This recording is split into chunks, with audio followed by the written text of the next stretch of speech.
Telangana will become, as Sir said, the hub of global or Asia's hub of innovation. What he sees as the practical challenges and what he sees as the not just challenges but opportunities. Over to you. Thanks, Aditya. I hope I'm audible. So the idea is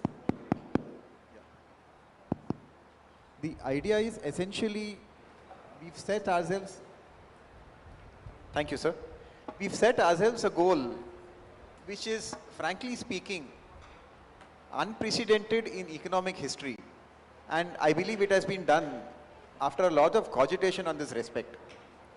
And the analogy which comes to mind when I think of this is, back in the early 60s, and in fact late 50s, when the USSR beat the US in the rocket race and launched Sputnik, there was a lot of despondency. That very term, which is very, I think it's best translated in the Urdu term mayusi, on all of America, that the Soviets had actually beaten us in the space race. There's nothing left for us there. At that point of time, John F. Kennedy came up with a very mission which sounded extremely outlandish and impossible. I think it was back in 1961, if I'm not mistaken. Definitely the early 60s, 60 or 61, just after he took over as president. When the Soviets beat the Americans and the entire world was talking about the technological superiority of the USSR vis-a-vis the US, he said something audacious which no one was prepared for. He said, by the end of this decade, we'll put a man on the moon. And he was ridiculed in the American media for it. And it wasn't deemed possible.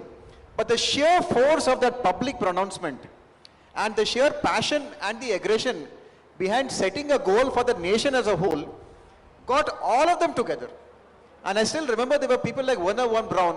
He was originally a Nazi, a German scientist who built their rockets, the Saturn rockets. All of these people heard of this vision and became even more passionate and motivated than they originally were. And NASA, which until then never used to get a lot of funding, and which was never a big agency, captured the American imagination. So there are some things in life you can create or you can will by making them publicly available in the mind space of every citizen. And they may not happen otherwise. And in my sense, this $3 trillion goal is an extremely ambitious goal. Forget about your annualized growth rate of 13-14%. If you take into account your rupee depreciation, you're looking at 17-18%. And this is year on year for 22 years. It's a very, very, very ambitious goal.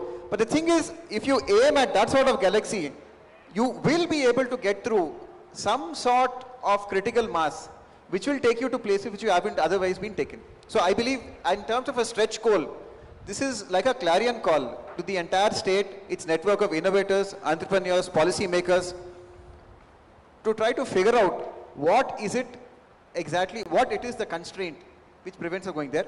I'll just add to that, you asked me to talk about challenges. I think the challenges, our Honorable Deputy CM has stated very clearly.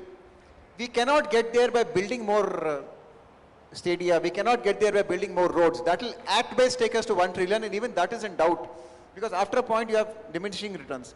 The idea is, and as both Aditya and Prasanna have very eloquently argued in their own document, our vision document which will be released today, the idea is you need to increase your own productivity. That secret sauce which allows people to provide more innovation and more output per hour, per capita. And for that, there is no way out but to actively encourage the best in the world to come, set up shop here, create new ideas, create new products, and somehow create an innovation ecosystem. Just like John F. Kennedy, by making a public pronouncement of making a man on the moon, somehow made it happen.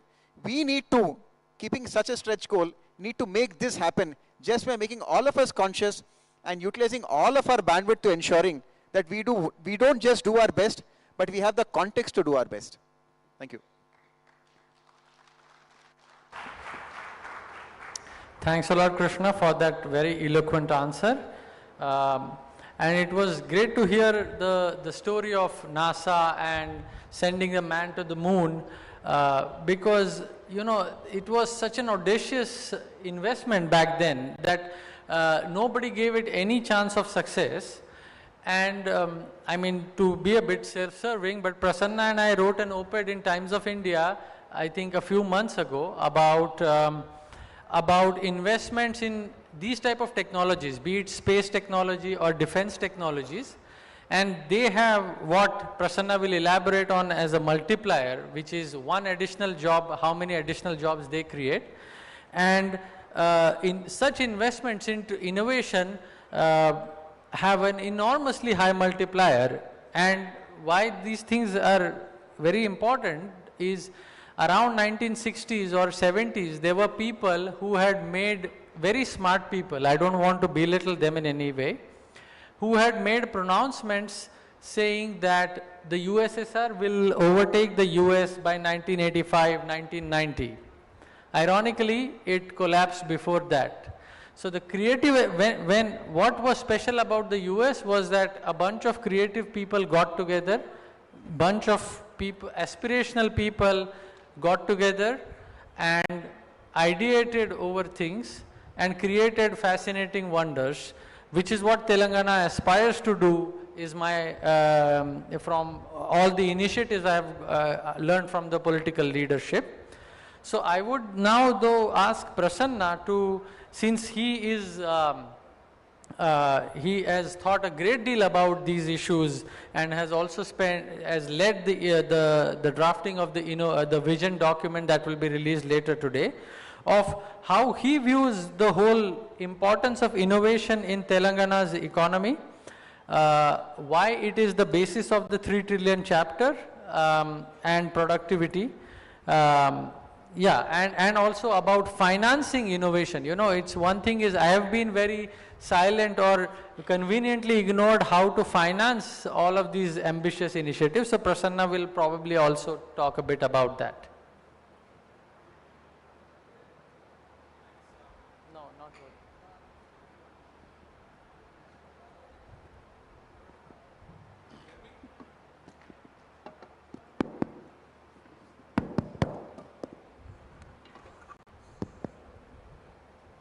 Thanks, Aditya. Thanks for the opportunity. As Honorable Deputy CM mentioned, you know, the tagline for me, sir, was investment plus productivity. We've been dying to hear this from a policymaker, and we're so glad that you know, policymakers are talking about productivity. And when Mr. KB speaks, I usually go with notes. Unfortunately, I don't have notes today. You know, the insights coming in, I don't have much to add. But except that innovation is not a luxury, it's a necessity for growth. We have to understand when we get into debates about growth, again, I'm an academic and I'll go back to first principles and not much of practice. What is growth? Growth is producing more from same level of resources, or taking less resources to produce the same thing. That's growth. There's nothing else to grow. That's growth. Repeatedly doing it again and again. There is nothing else growth. Now, when you read newspapers every day, you always, you know, and yeah, I do understand that, you know, their fascination about demand, consumption, and all of that. That is for a day-to-day kind of a setting. You know, day-to-day it's about demand, because assumption is you have capacity, and if you go in demand, and there will be, you know, production.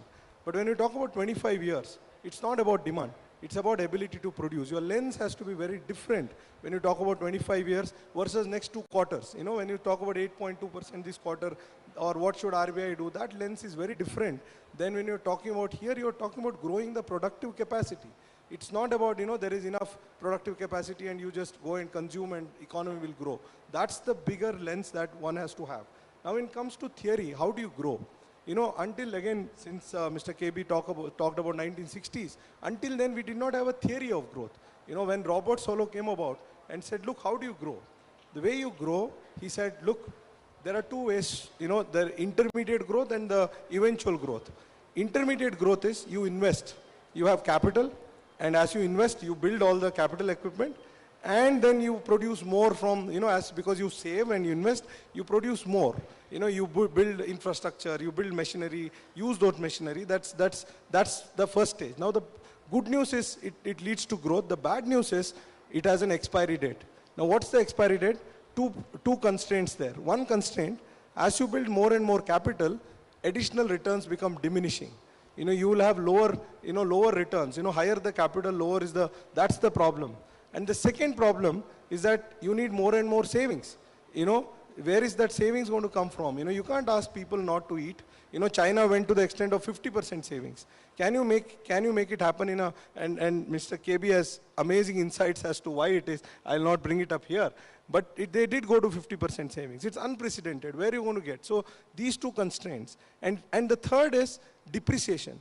As you build more machines, more roads, you need more resources to maintain. It's not that US doesn't save. US does save 17%. But whatever they save is required to maintain their assets. So this will hit a wall. This will hit a wall. We have not hit a wall. Telangana do that also. We are nowhere close to that. But that will then what is that? That will lead to eventual growth, sustainable growth for a long period of time.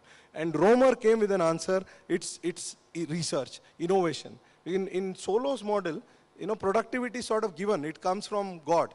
There is no, how does productivity happen? It comes. There's no answer. Romer came out with an answer because there was a debate that time that everybody will eventually become rich. Because if capital, you invest, everyone will rich. Then they observed some countries are not becoming rich. Africa is, was not becoming rich. China was not becoming rich. India that time was not becoming rich. This Romer's model is about you have to create this. It's not God-given.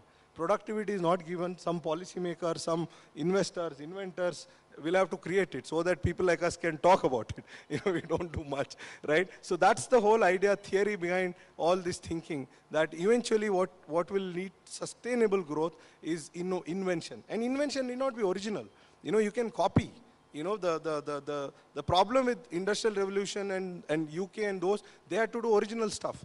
China and other countries which grow at 10%, they could do this by imitating. So start with imitating and then start original stuff. So this is the broad philosophy that we have suggested, and glad that the government is talking that language. So I'll stop here and we can.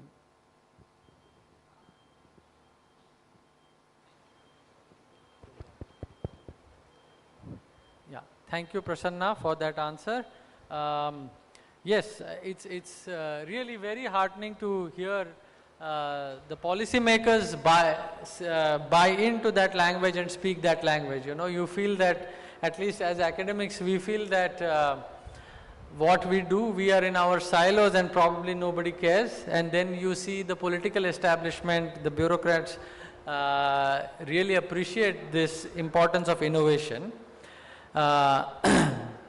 And now coming to the point that that Prasanna mentioned, that we have to attract the best, like growth is not God-given. People have to create things, and we are in that way very lucky to have Parshuram, who actually has created something. I mean, at some level, Prasanna and I have been living in the world of ideas only, whereas Parshuram has been getting his hands dirty for the past, I think, many years. And he is a prototype of the type of people we want to lure back. So he was in the US, he was working, had a successful professional career, but he may explain best the reasons why he came back to Telangana, but he did. And not only did he come back to work in a professional job, but he has started creating things. So I would like to invite Parshuram to share his experiences, wherein I would particularly ask him also to focus on, challenges are important, but where he sees the comparative advantage of Telangana over, say, the US ecosystem, because we often hear of what the challenges here are, but I'm sure there are strengths. So we would also like to hear about some strengths, some positives, and how we can reinforce them.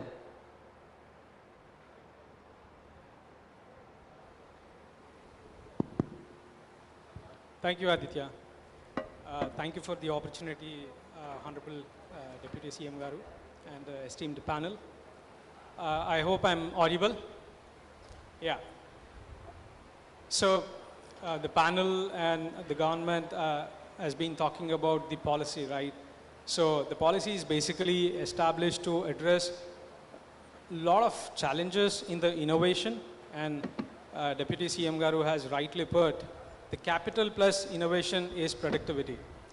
And both are important, the capital and the innovation, but with respect to both, I would say for a startup like us, for an innovator, there are a lot of challenges, and I would like to tell you how how we have navigated these challenges and how the policy is going to help navigate this for the future entrepreneurs.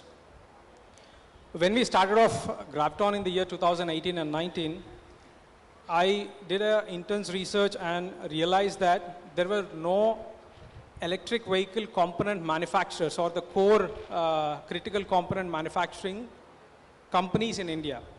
And my idea was to develop everything in India so that our vehicles can handle any terrain, that is cities or rural or any part of the country. And what I understood is for that to happen, we need to have full control over the supply chain. And we don't have the control over that supply chain. And we wanted to exactly build that. So we have taken a very hardship of developing this entire core tech here in India, in Telangana. And what we have developed is a platform. Instead of making one particular look like motorcycle or a scooter, what we have developed is a platform, the tech platform, the core tech platform, with which you can make any kind of, robots. And our first product happens to be a robot on wheels, I say. Why I say robot? Because that's the future, and for any robot, the critical components are very similar to an EV. And coming to the challenges, when I came back to India from US, I assumed that I can go to universities and collaborate with universities to develop these technologies. But what I realized was, unlike US, where the inception of the new tech happens in the university labs, which are funded by either government or the companies or the universities itself. And we don't have that here, which is why you see a lot of new techs coming out of US specifically. And a lot of our engineers, the talent pool from India, the potential people, are traveling to different countries for education and going on to contribute significantly in the tech world. And what I understood was it's not the same case in India. It's completely the reverse. The companies has to develop their own tech. And I primarily believe that's because we were, as a country, more focused on the service and service economy. And we did not focus much on the innovation and the manufacturing or the ecosystem building around it. Probably that could be one of the reasons I felt.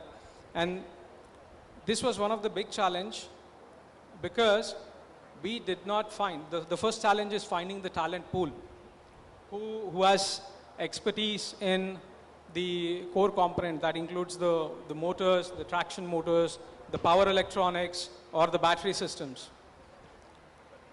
That was the one challenge, and the second challenge was the mindset itself. Because I would say our investment VC ecosystem is used to, for the software world, where the equations are very different when compared to the hardware world, where the gestation period is very long. The returns would come after a very long time. It's not instantaneous. And the mindset was that people, when I pitched this idea that we will be developing everything here, the biggest, the first people were the prospective investors who said, hey, why don't you just do the assembly, bring products or components from somewhere else and assemble them. That was a big challenge I had, that is assembly versus development. So I had to, the entire team had to go above and beyond to convince the potential investors as well as build the team who has this mindset of development, who has the patience to develop. And the third challenge was the investment capital itself, because as I said, our capital was more used, or the VCs were more used towards the software world. And they were asking me, why are you taking so much time to come to the market? Why are you not there in the market yet? And they used to suggest me to just start selling, bring it from wherever I can. But we had to take this hard stance that, okay, we will develop it here. And fortunately, similar mindset investors we could find in India and in other countries. And now that we are producing and selling as well. Yeah, I'll leave it there. Thank you, Parshuram, for that eloquent answer. I think he was too humble to mention, or if he did, I missed it, that he has a Asia Book of record for his vehicle to do a 5,400 kilometers journey without recharge, right? Yeah, without stopping for charging, non-stop riding. The riders were changing, but it's the same vehicle. So within 4.5 days, we did nearly 4,000 kilometers. And for that, we had to establish temporary swap stations throughout the country. And that was to demonstrate that EVs can be a real alternative and to establish confidence on our technology. Yeah. So, and one thing you mentioned, Parshuram, that really I think hit the nail on the head, which is that when you came and tried to collaborate with the universities in India to bring technology or develop technology, you hit a dead end. This is exactly where, again, it's a bit self-serving because Prasanna and I came up with this proposal, but we are really wanting to strengthen this exactly or solve this bottleneck by giving incentives to bring the best minds and host them in universities. And Telangana or Hyderabad has a lot of excellent institutions. Like many people don't know that there is an ISI Hyderabad, the Indian Statistical Institute Hyderabad. So we have the opportunity to host these leading scholars, and that hopefully in future people like Parshuram will not have to struggle finding people to collaborate within universities and develop technologies. And you know, this is a standard model in the US where professors raise grants through industry, build something that is useful, and then if something works, it's scaled up. So it would be a very healthy ecosystem. Let me throw one next question to both Prasanna and KB. I'll let Prasanna go first to give somewhat of an academic view, and then I will let KB answer from a policymaker's perspective. But you know, when we propose things like go for innovation, go for the best minds, create the best talent, like often the question comes is, what about inequality? Like if you look at say all of these fields, the technology, these are what are called as winner takes all. That means only a few who are at the lead, who lead these technologies get a lot of returns, and rest of the people are left behind. And why should we as a country, as a society, encourage such type of changes in the society? That is often a question. Now I have my views about why this is a good thing, but I will not, I'll reserve my views. I'll ask Prasanna and then KB to elaborate on why so it is important for the economy and why it is important also from a policymaker's perspective. Prasanna first, thanks. On the jobs front, let's look at some facts. You have to understand that broadly there are all sectors of the economy can be classified into two categories: tradable and non-tradable.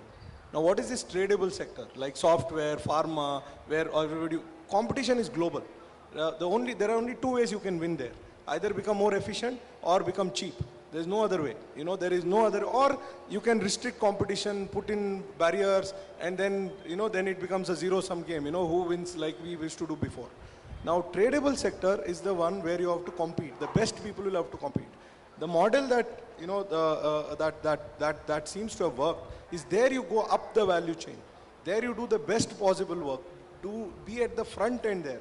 Now, what it does is, it generates a lot of income, wealth inside the country. Because now the rest of the people can, usually, 2/3 of the population, Aditya, you know this, works in non-tradable sectors. Now, what are these non-tradable sectors? Doctors, teachers, your yoga instructor, hairstylist, driver, kirana, all of these are non-tradable sectors. Now, the good news about non-tradable sector is, the income of these people in the non-tradable sector does not just depend on their productivity. It depends on the income of their consumers. Go to a village and see your barber in a village.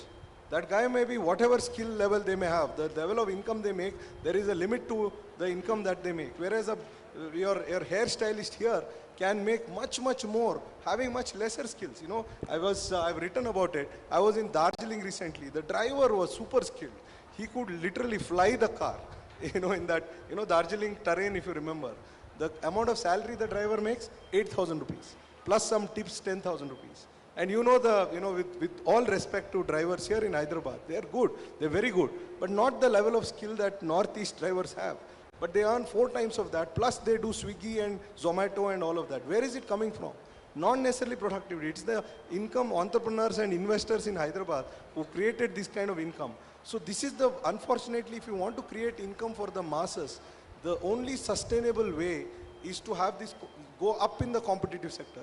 If you're lower in the competitive sector, what will happen is income of the best people itself will be lower, and the rest of them will have even lower income. You know, inequality will be there. Inequality will not go away. Everybody will have low income. So that's the whole philosophy. There is no other option than to create, you know, jobs at the very high end so that the low end jobs income goes up.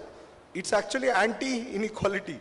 You know, your low income people will earn more. In fact, you not getting a maid is a good thing. As an economist, my wife may not agree with me, but as an economist, I'll tell you, you not finding a maid, you not finding somebody is a good thing. It shows things are doing better. That means you have to pay a lot to those people. If you find 10 people, you know, willing to massage you, that's a bad thing, right? That happens when overall income goes up. So that is the model. You know, Mr. KB can elaborate more, but that's the broad model.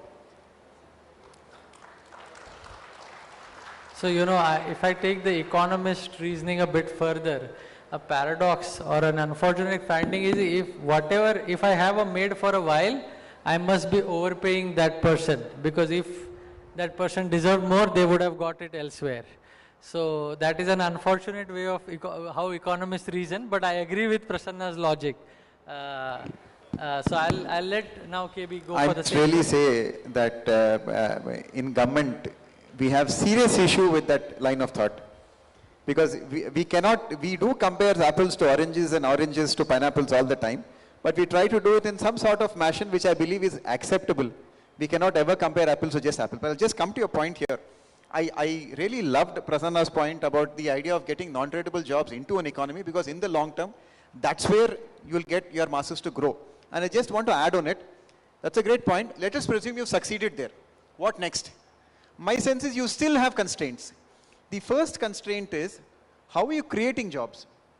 That he's talked about, and they've really, I would request everyone in this room to read their economic modeling. I'm very proud to say that these two gentlemen have carried out an analysis further, which has not been there in any other state's vision document. They've just put numbers there. These two people have worked the numbers, and they have let us know how difficult it is. So we know right at the outset, so it's a challenging task. I'll come to the other part now, which is, what do you do? How do you create these jobs? Now, I have a point here. Let's say you have an absolutely brilliant technology which comes up, let us say Perplexity. Arvind Srinivas comes to Hyderabad, he sets up Perplexity, and he creates thousands of jobs. And like you said, you have tradable and non-tradable. You create an entire ecosystem, people's incomes go up. Now, let us say Perplexity then, for some reason, goes bankrupt. What happens then? The idea is the way government has looked at it so far is, let us bail out Perplexity. You know, too big to fail. This is exactly what happened at Goldman Sachs, JP Morgan. Of course, they let Lehman Brothers fail, but back in 2009, they allowed these companies to fail. Now, my sense is this is not a model which will work any longer. Number one, governments do not have the financial heft to allow these too big to fail companies to survive. There's another model which I think has worked much better, which is the Swedish model. The Swedish model is, let the job die, but let the employee survive. So if a company folds, let the company fold, but at government expense, the employee will be retrained for employment elsewhere. So this way you're ensuring your economy is resilient, your economy is robust, and if I may use a term, it's even anti-fragile, because you're allowing companies to fail. It's a bit arresting that in the supposedly most advanced economy of the world, the US, powerful firms were able to lobby the Treasury Department. Lehman Brothers went under, but Goldman Sachs and JP Morgan are surviving today essentially because they went and lobbied for a bailout, and they got the bailout. The era of bailouts is gone. And if you want to move beyond bailouts, you have to look at protecting people through a sort of retraining mechanism and skilling mechanism, which Sweden does a lot. And it's a very eloquent way of putting it. Let's protect the worker, not the job. Let the job go. Let the job come up somewhere else. But the family should be protected. And I think that's the way to go. And I think that could be a possible rubric if you want to look at future growth and jobs together. Thank you, KB, for that answer. Actually, and this is a very important point. I think because now there are already talks about the whole AI valuations being a bubble. And then all the stuff that, if you have been following news, how OpenAI investing in NVIDIA investing in OpenAI, we may actually in the US be seeing exactly this point of where the government in the past had to bail out banks. Now even the tech companies may be too big to fail. If Google fails tomorrow, I hope it will not, but I'm just saying as an example that it can have catastrophic consequences. So it's a very timely point that you raised. You want to add on it? I would let you know that our Deputy CM actually started his career in banking. And there's a story which he keeps telling us. He says, if you borrow 1 lakh and don't return it, it's your problem. If you borrow 100 crores and don't return it, it's the bank's problem. So I think we should stop, which he keeps mentioning in meetings. I think we should stop ourselves from reaching that stage by some means possible. That's a great point. And I have seen the Deputy CM also make some very insightful observations like this on credit. Now I can see where these insights were coming from. So when we were in a meeting, Prasanna and I were shocked by positively shocked by one of the things he said about microfinance.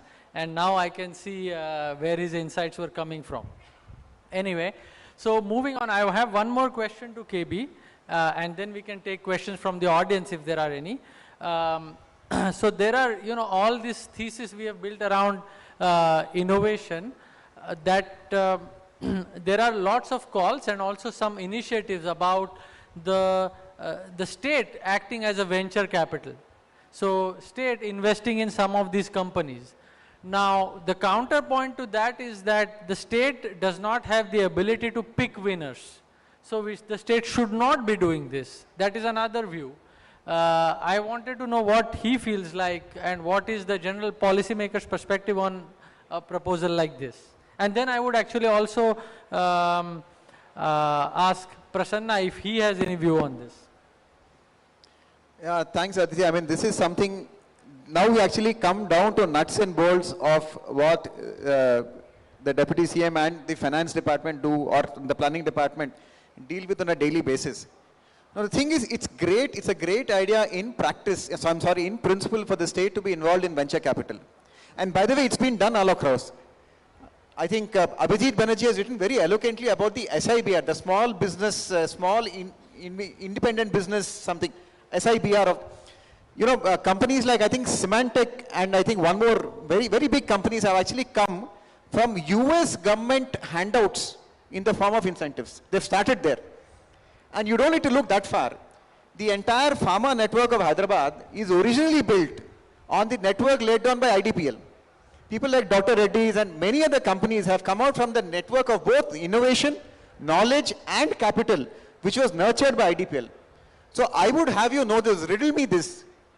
If government is really so inefficient, if government really can't get things done, and if government needs to step out of the way to get real productivity and innovation, I want to ask the audience a general answer. Who started Silicon Valley? I'm just a general answer. If anybody can answer, I'll be very happy. Who's the main reason for Silicon Valley starting? Anybody can venture a guess? There's this lady called Mariana Mazzucato, who's written really fantastically about this.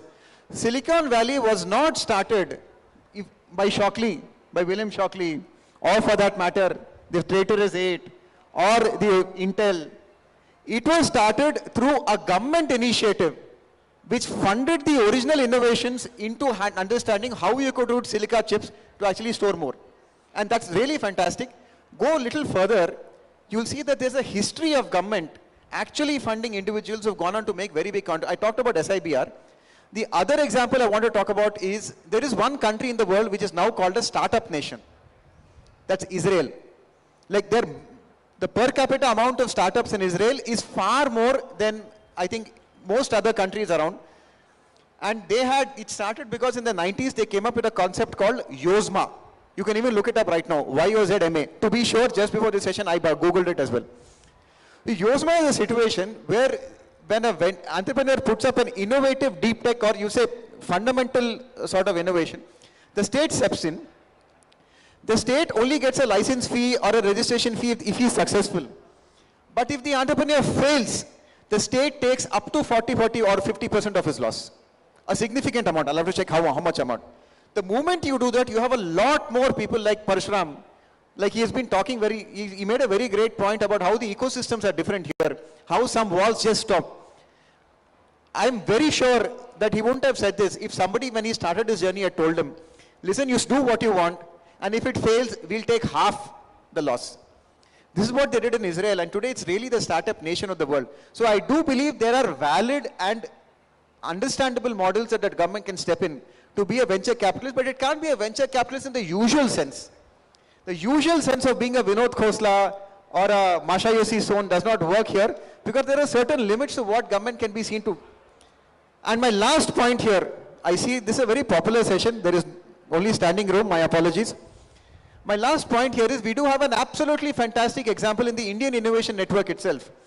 One of the biggest venture capitalists and one of the most successful venture capitalists in per ROI return terms, in per capita ROI return terms, is the innovation fund set up by IIT Madras, where they started funding their own startups about, I think, 5-7 years ago. The current director, Professor Kamakoti, is behind it. Somebody was telling me that that fund itself is worth more than 1,000 crores today. It must have started at 10, 15 crores, 20 crores max. That's all the IITs give. Trust me, they're very, bahut kanjoos log hai. They will not give you more than that. And it's gone into 1,000 crores, more than 1,000 crores. There is a model available for us if you want to look at venture capital. And if you look at Blosma or the SIBR, I think we have great pointers. Great. That's a wonderful answer. Actually, before we go to Prasanna, I have one question for Parshuram. As someone from the other side, manufacturing side, do you think that your main challenge is financial capital or human capital? What would be your biggest bottleneck? What was your biggest bottleneck when you started?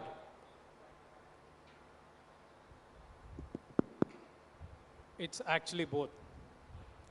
But which was bigger? There must be some. What's that? Which was bigger? There must be one. So I say it's human capital because when we were scouting for people who has understanding of the core technology to develop it here, we couldn't find people.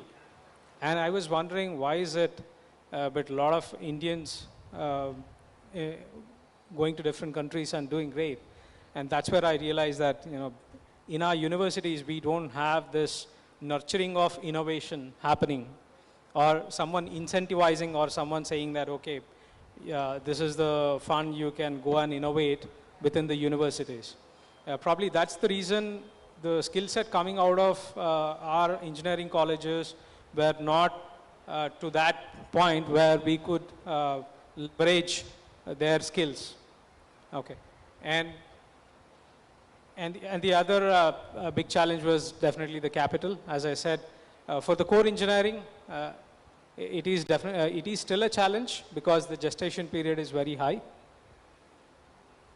Yeah. Okay. Thanks. So, yeah, I think we are running out of time probably, so I'll ask Prasanna just to elaborate on what Krishna Bhaskar was saying about we have some excellent models of financing innovation through state support. How do you feel about that? And yeah, you didn't elaborate on your ideas of financing innovation, and then we'll wrap up. Yeah, I'll be quick on this. Just one line on what Honorable Deputy CM asked, like on these non-tradables, how do you create these jobs? Sir, the answer is education. Our education, what's happening is a lot of people are entering into degrees without thinking whether they are useful or not. Like during our time, all of us would go into BA, BCom, BSc.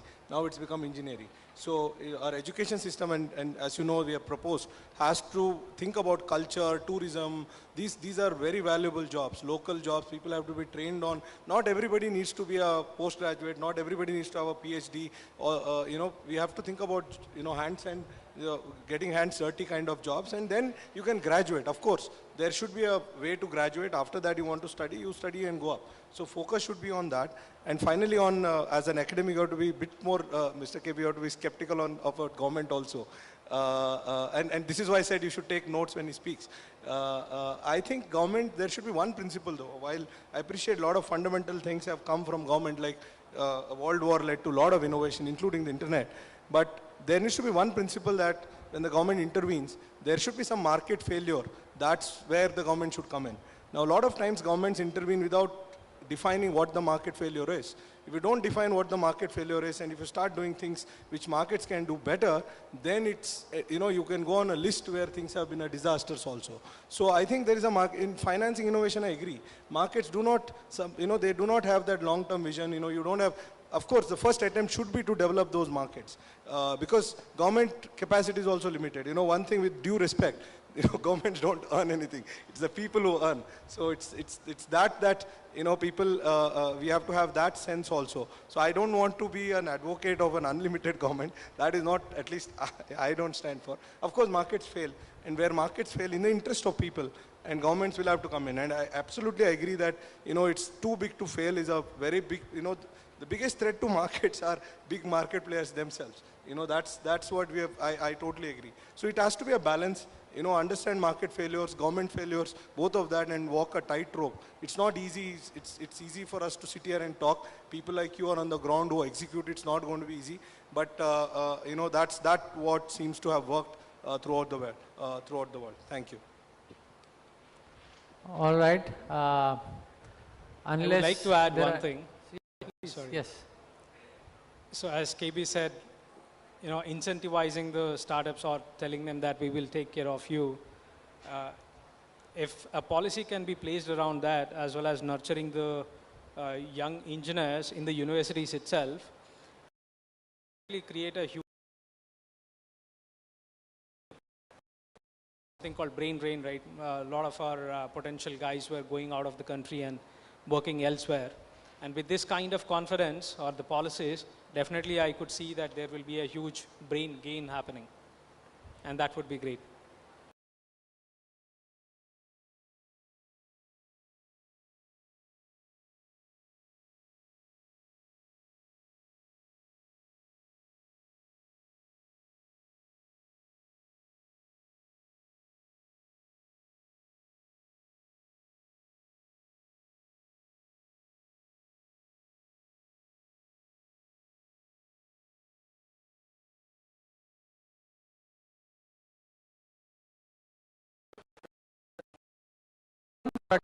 And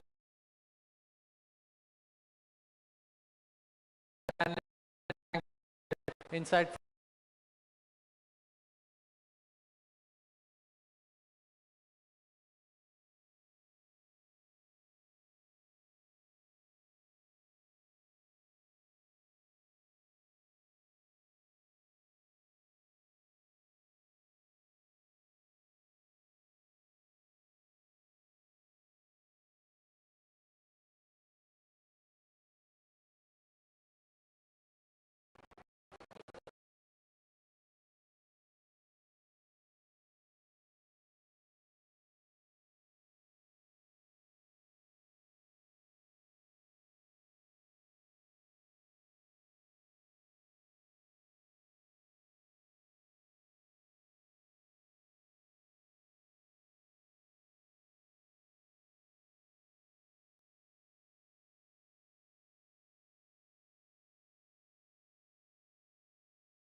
All right, firstly coming up is Mr. Prasanna Tantri. Give a big round of applause.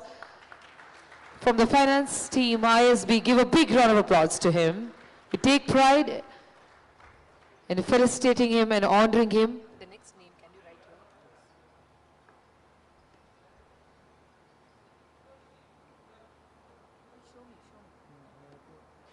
here? Just 1 second. No? Yeah.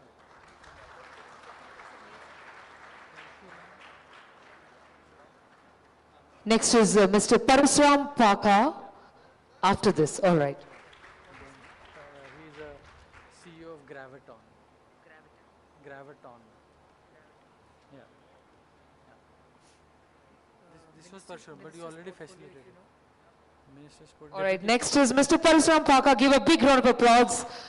CEO Graviton. Then the Krishna. Yeah, okay, yeah. Deputy CM. You want it. Just find out. Just Google. Wikipedia is fine.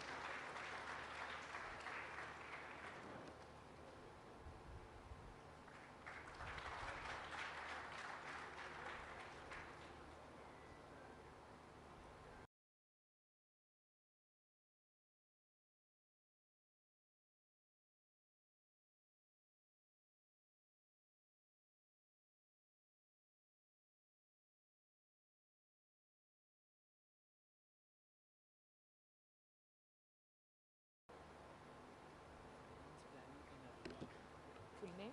Full name?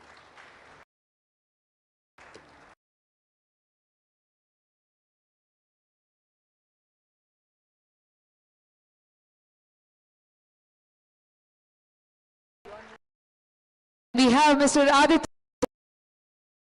We give a big round of applause.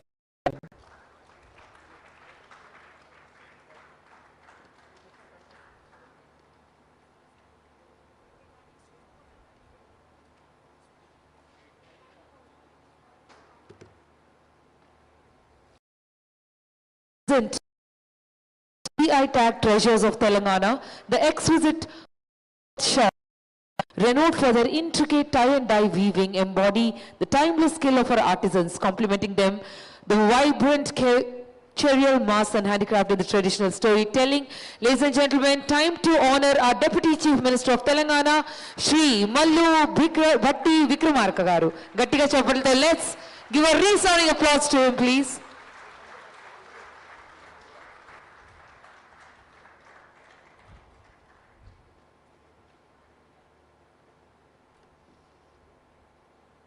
I think we can shower some more love and energy in the honor of the Deputy Chief Minister, Telangana, ladies and gentlemen. Minister of Finance,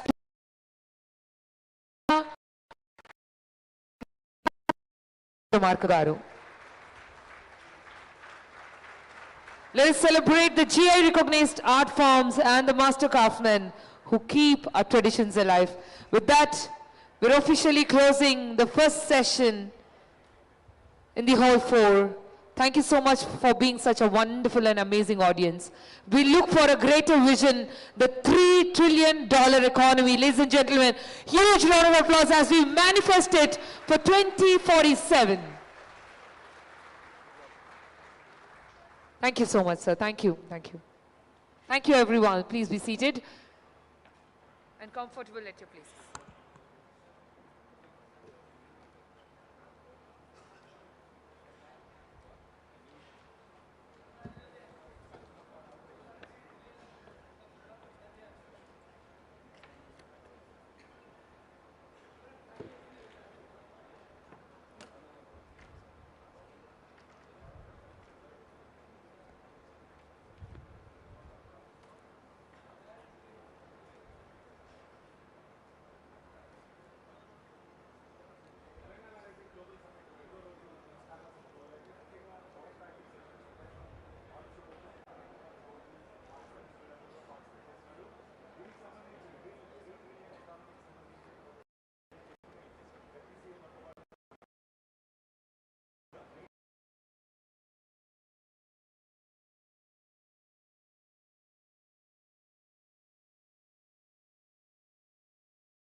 that's okay. Where is Bharat? That's okay. నేను host చేసేసాను అవేం లేకుండా. That's okay రా బాబు, పర్లేదు అయిపోయింది. ఏహే వదిలే, Bharat phone ఇవ్వు యాక్చువల్లీ.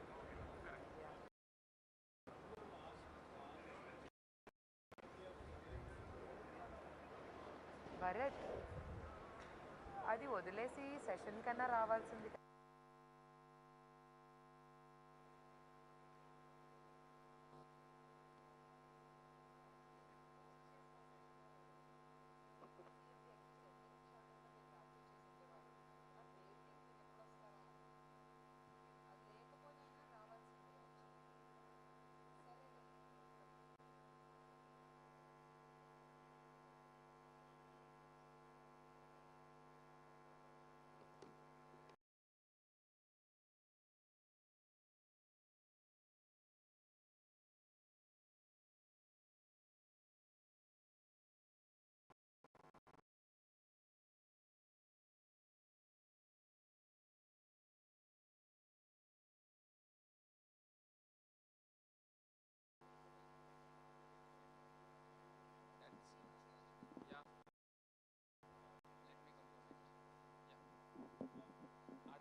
సమిట్ని నిర్వహించుకుంటున్నాం. 3 things what should we aim for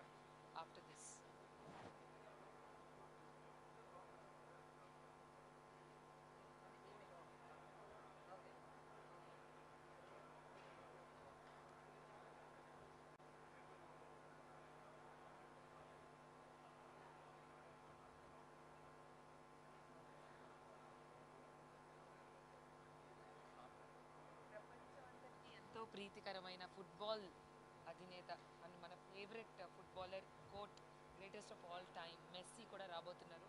అది కూడా మన ఈ విజన్లో భాగంగా ఉంది. సో మనం ఈ స్పోర్ట్స్ విభాగంలో మనం ఏంటి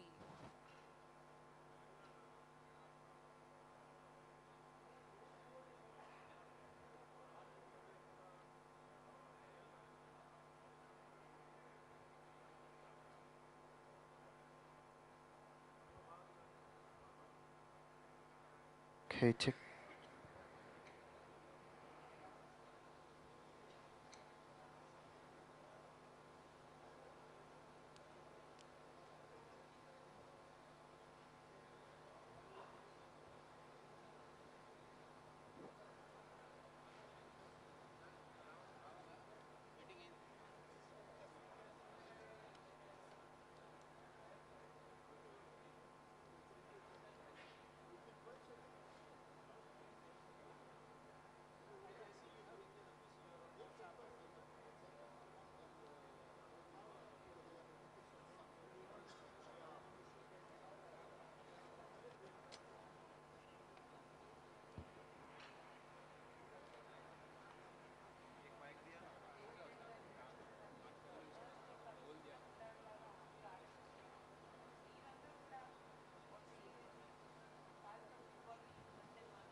check.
పెట్టేసి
Check, check.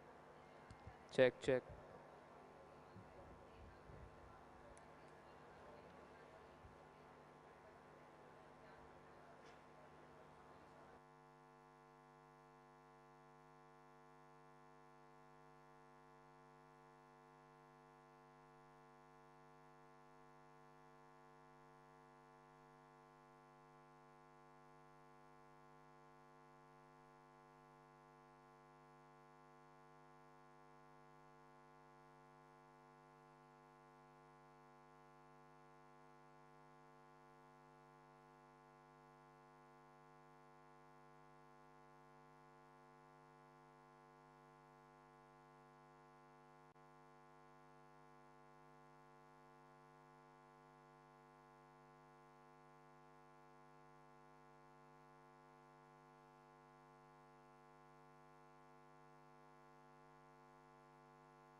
Hello. Hello.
IT and tech companies, Hyderabad hosts the largest campuses of Google, Microsoft, and Amazon outside the U.S. From global giants to budding startups, the world is choosing Telangana as its gateway to India.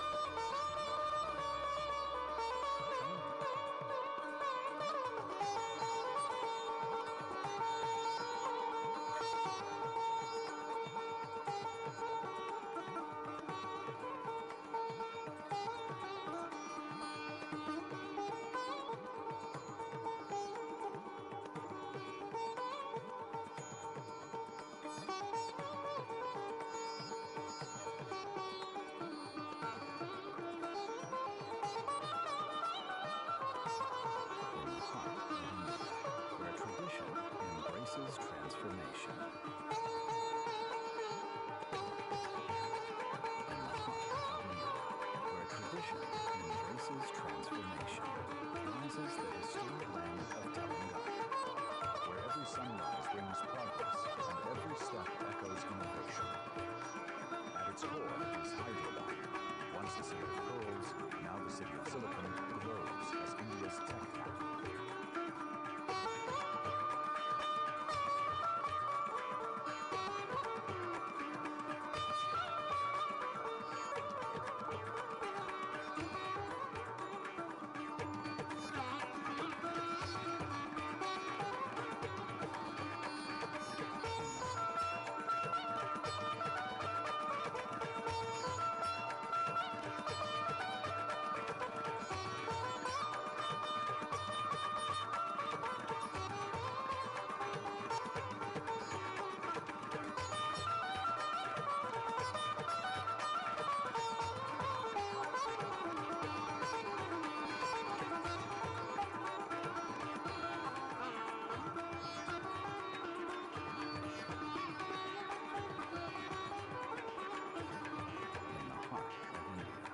Tradition embraces transformation.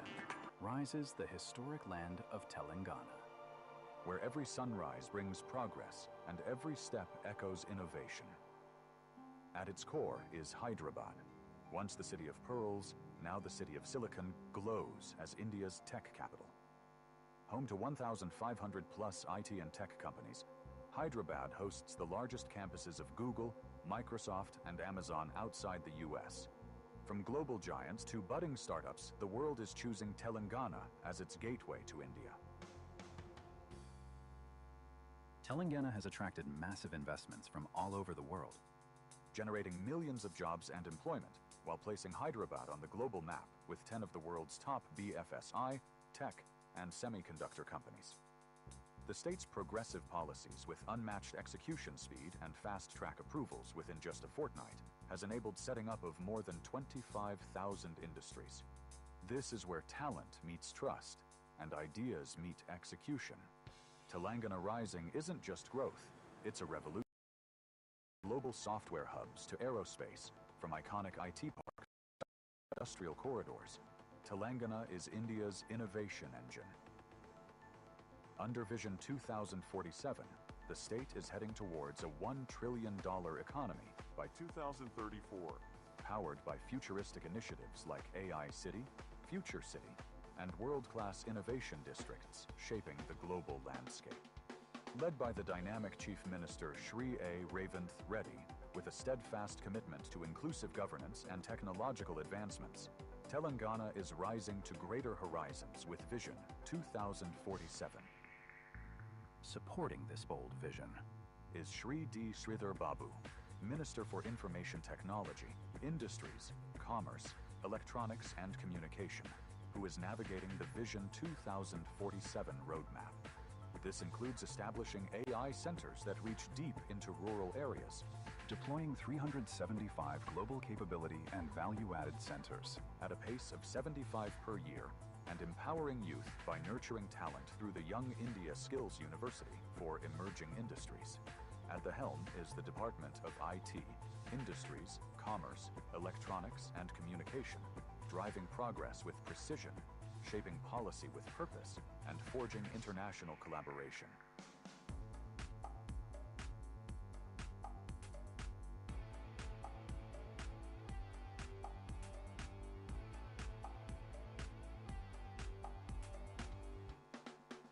With world-class productivity and a future-ready economy, Telangana continues to set new benchmarks through inclusive growth, where ecosystems excel and innovations inspire. This is how Telangana is leaping into the future. Welcome to Telangana. Telangana Rising.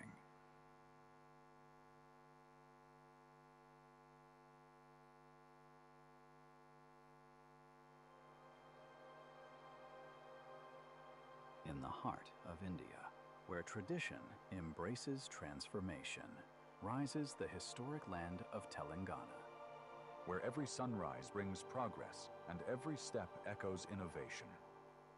At its core is Hyderabad, Once the city of pearls, now the city of silicon glows as India's tech capital. Home to 1,500 plus IT and tech companies, Hyderabad hosts the largest campuses of Google, Microsoft, and Amazon outside the US. From global giants to budding startups, the world is choosing Telangana as its gateway to India. Telangana has attracted massive investments from all over the world, generating millions of jobs and employment, while placing Hyderabad on the global map with 10 of the world's top BFSI, tech, and semiconductor companies. The state's progressive policies with unmatched execution speed and fast-track approvals within just a fortnight has enabled setting up of more than 25,000 industries. This is where talent meets trust and ideas meet execution. Telangana Rising isn't just growth, it's a revolution. From global software hubs to aerospace, from iconic IT parks to cutting-edge industrial corridors, Telangana is India's innovation engine. Under Vision 2047, the state is heading towards a $1 trillion economy by 2034, powered by futuristic initiatives like AI City, Future City, and world-class innovation districts shaping the global landscape. Led by the dynamic Chief Minister Shri A. Revanth Reddy, with a steadfast commitment to inclusive governance and technological advancements, Telangana is rising to greater horizons with Vision 2047. Supporting this bold vision is Shri D. Sridhar Babu, Minister for Information Technology, Industries, Commerce, Electronics and Communication, who is navigating the Vision 2047 roadmap. This includes establishing AI centers that reach deep into rural areas.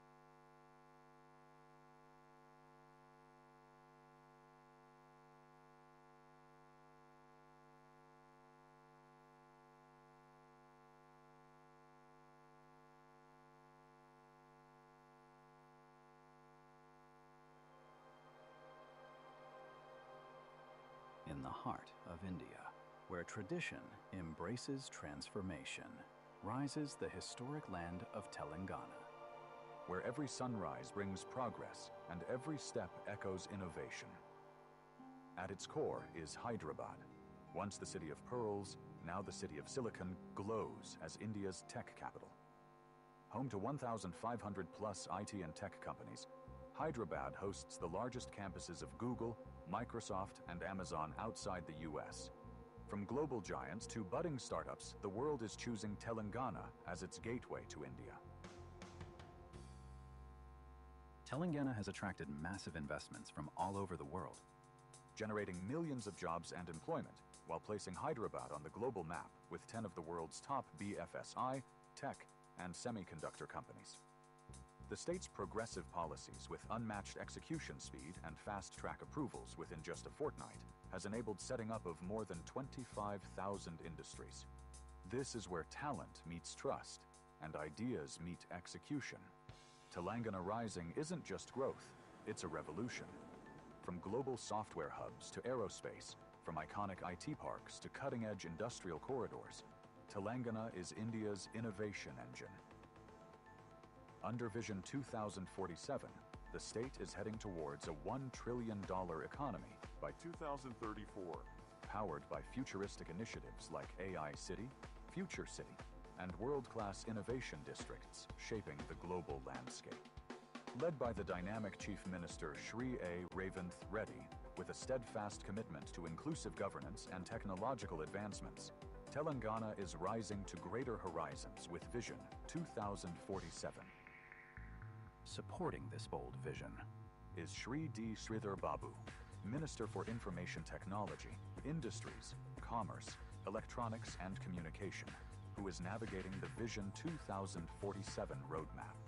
This includes establishing AI centers that reach deep into rural areas, deploying 375 global capability and value-added centers at a pace of 75 per year, and empowering youth by nurturing talent through the Young India Skills University for emerging industries. At the helm is the Department of IT, Industries, Commerce, Electronics and Communication, driving progress with precision, shaping policy with purpose, and forging international collaboration.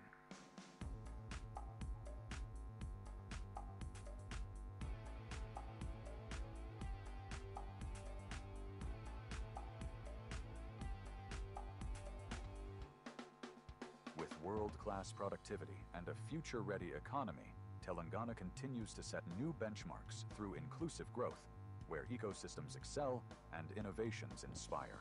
This is how Telangana is leaping into the future. Welcome to Telangana.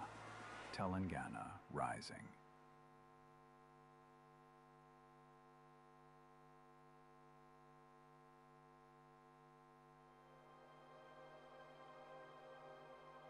In the heart of India, where tradition embraces transformation, rises the historic land of Telangana.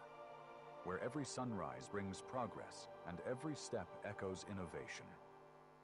At its core is Hyderabad. Once the city of pearls, now the city of silicon, glows as India's tech capital. Home to 1,500 plus IT and tech companies, Hyderabad hosts the largest campuses of Google, Microsoft, and Amazon outside the US. From global giants to budding startups, the world is choosing Telangana as its gateway to India. Telangana has attracted massive investments from all over the world, generating millions of jobs and employment while placing Hyderabad on the global map with 10 of the world's top BFSI, tech, and semiconductor companies. The state's progressive policies with unmatched execution speed and fast-track approvals within just a fortnight has enabled setting up of more than 25,000 industries. This is where talent meets trust and ideas meet execution. Telangana Rising isn't just growth, it's a revolution.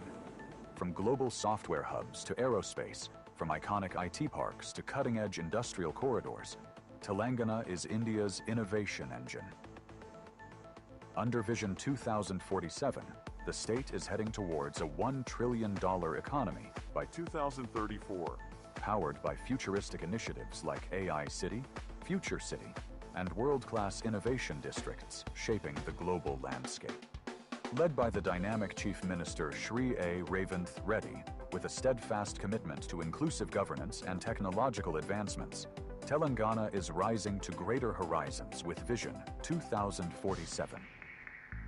Supporting this bold vision is Shri D. Sridhar Babu, Minister for Information Technology, Industries, Commerce, Electronics and Communication, who is navigating the Vision 2047 roadmap. This includes establishing AI centers that reach deep into rural areas, deploying 375 global capability and value-added centers at a pace of 75 per year, and empowering youth by nurturing talent through the Young India Skills University for emerging industries. At the helm is the Department of IT, Industries, Commerce, Electronics and Communication, driving progress with precision, shaping policy with purpose, and forging international collaboration.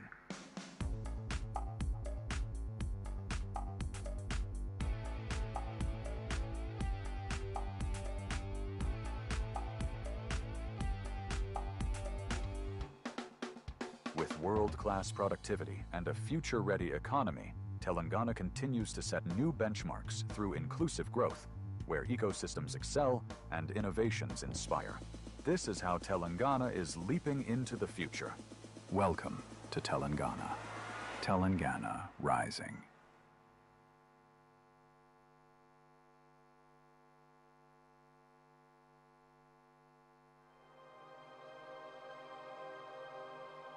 In the heart of India, where tradition embraces transformation, rises the historic land of Telangana.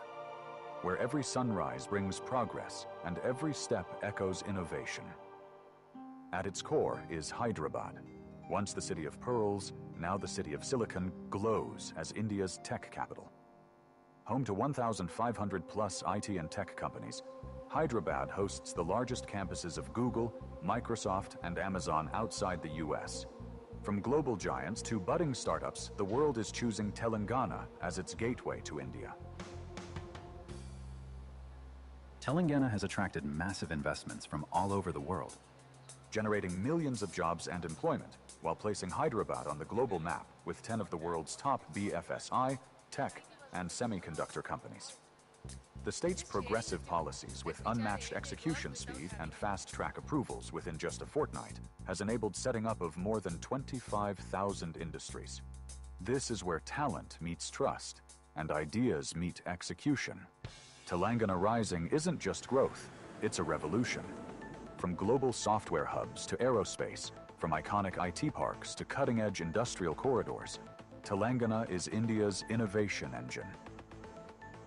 Under Vision 2047, the state is heading towards a $1 trillion economy by 2034, powered by futuristic initiatives like AI City, Future City, and world-class innovation districts shaping the global landscape. Check sound. Led by the dynamic Chief Minister Shri A. Revanth Reddy, with a steadfast commitment to inclusive governance and technological advancements, Telangana is rising to greater horizons with Vision 2047.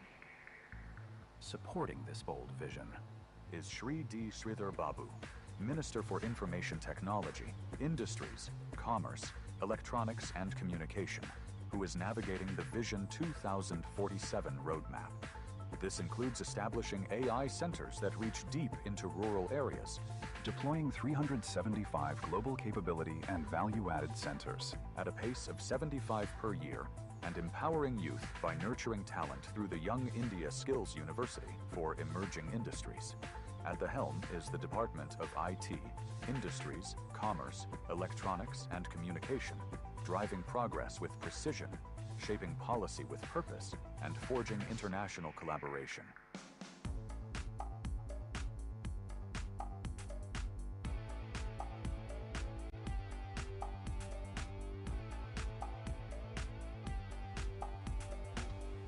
Check. Hey, check. With world-class productivity and a future-ready economy, Telangana continues to set new benchmarks through inclusive growth, where ecosystems excel and innovations inspire.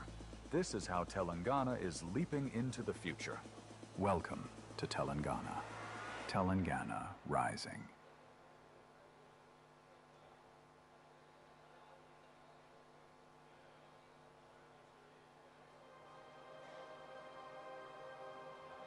In the heart of India, where tradition embraces transformation, rises the historic land of Telangana. Where every sunrise brings progress and every step echoes innovation. At its core is Hyderabad. Once the city of pearls, now the city of silicon, glows as India's tech capital. Home to 1,500 plus IT and tech companies, Hyderabad hosts the largest campuses of Google, Microsoft, and Amazon outside the US. From global giants to budding startups, the world is choosing Telangana as its gateway to India. Check, check. Telangana has attracted massive investments from all over the world, generating millions of jobs and employment, while placing Hyderabad on the global map with 10 of the world's top BFSI, tech, and semiconductor companies. The state's progressive policies with unmatched execution speed and fast-track approvals within just a fortnight has enabled setting up of more than 25,000 industries. This is where talent meets trust and ideas meet execution. Telangana Rising isn't just growth, it's a revolution. From global software hubs to aerospace, from iconic IT parks to cutting-edge industrial corridors, Telangana is India's innovation engine. Under Vision 2047, the state is heading towards a $1 trillion economy by 2034, powered by futuristic initiatives like AI City, Future City, and world-class innovation districts shaping the global landscape. Led by the dynamic Chief Minister Shri A. Revanth Reddy, with a steadfast commitment to inclusive governance and technological advancements, Telangana is rising to greater horizons with Vision 2047. Supporting this bold vision is Shri D. Sridhar Babu, Minister for Information Technology, Industries, Commerce, Electronics and Communication, who is navigating the Vision 2047 roadmap. This includes establishing AI centers that reach deep into rural areas, deploying 375 global capability and value-added centers at a pace of 75 per year, and empowering youth by nurturing talent through the Young India Skills University for emerging industries. At the helm is the Department of IT, Industries, Commerce, Electronics and Communication, driving progress with precision, shaping policy with purpose, and forging international collaboration.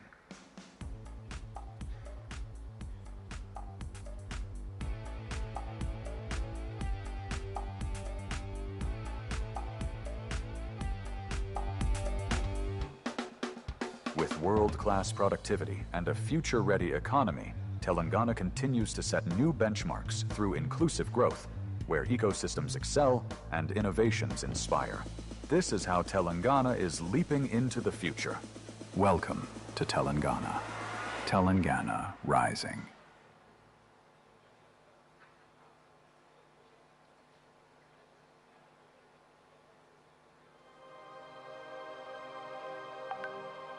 In the heart of India, where tradition embraces transformation, rises the historic land of Telangana.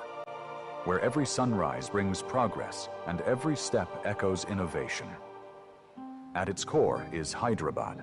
Once the city of pearls, now the city of silicon, glows as India's tech capital.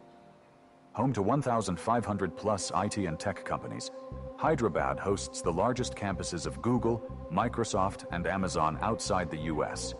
From global giants to budding startups, the world is choosing Telangana as its gateway to India. Telangana has attracted massive investments from all over the world, generating millions of jobs and employment, while placing Hyderabad on the global map with 10 of the world's top BFSI, tech, and semiconductor companies. The state's progressive policies with unmatched execution speed and fast-track approvals within just a fortnight has enabled setting up of more than 25,000 industries. This is where talent meets trust and ideas meet execution. Telangana Rising isn't just growth, it's a revolution. From global software hubs to aerospace, from iconic IT parks to cutting-edge industrial corridors, Telangana is India's innovation engine. Under Vision 2047, the state is heading towards a $1 trillion economy by 2034, powered by futuristic initiatives like AI City, Future City, and world-class innovation districts shaping the global landscape. Led by the dynamic Chief Minister Shri A. Revanth Reddy, with a steadfast commitment to inclusive governance and technological advancements, Telangana is rising to greater horizons with Vision 2047. supporting this bold.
Check.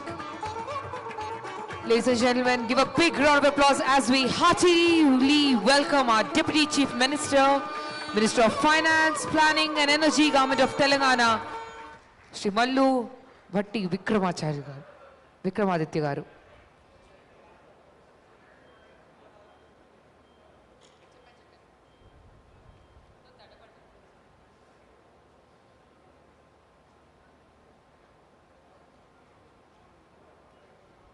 We welcome all of you to the second session of the day, the hall number 4. Ladies and gentlemen, once again, hearty welcome to each one of you. Request all of you to kindly settle down. Innovative PPPs, harnessing private capital towards public goods.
Then I will do the introduction. Sandeep Sultania. I'm Sandeep. Okay, so you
Ladies and gentlemen, hearty welcome to each one of you once again. I hope you had a sumptuous lunch. How are you all feeling, everyone? Good? You can be a little better. Are you all good? Ready for the second session? I heard some burps also, that means it's good. All right, ladies and gentlemen, let's clap for ourselves just to energize this room. Get ready for the second session.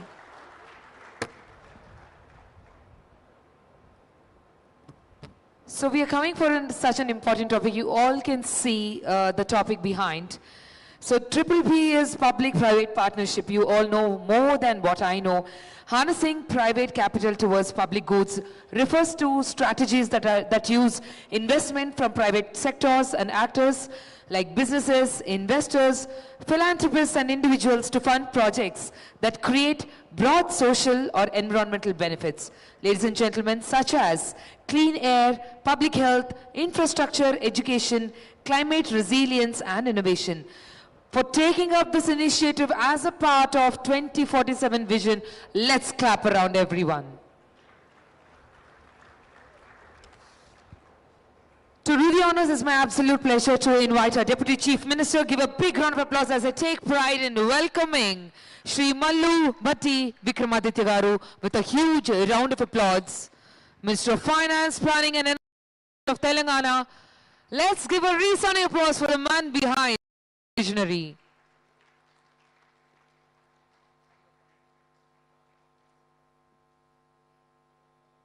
My absolute honor to invite the moderator of the session, the Principal Secretary Finance, Mr. Sandeep Sultania, with a huge round of applause. And now we have our four esteemed panelists and speakers for this session. Calling upon the Country Director, Asian Development Bank, Ms. Mio Oka, with a huge round of applause.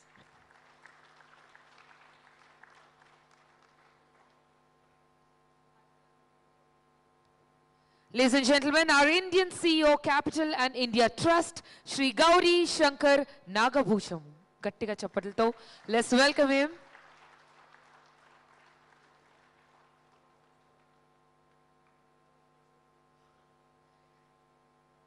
Our applause should last for 10 seconds from now on. Just kidding. Moving ahead, the Managing Director, Blackstone Real Estate India, Shri Mohit Arora, with a huge round of applause. Last but not the least, calling upon the Investment Officer, PPP Advisor, Internation Finance Corporation. Give a big round of applause for Mr. Harsha. Oh, sorry, Miss Harsha. Huge round of applause.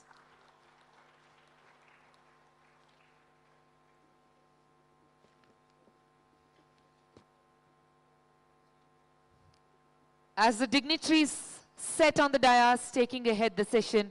May I request all of you to fill this room with lots of positive energy for the vision. Everyone, resounding applause for all the panelists on the dais, all the dignitaries, and the Principal Secretary takes it over. I hand this over to Mr. Sandeep Sultanias.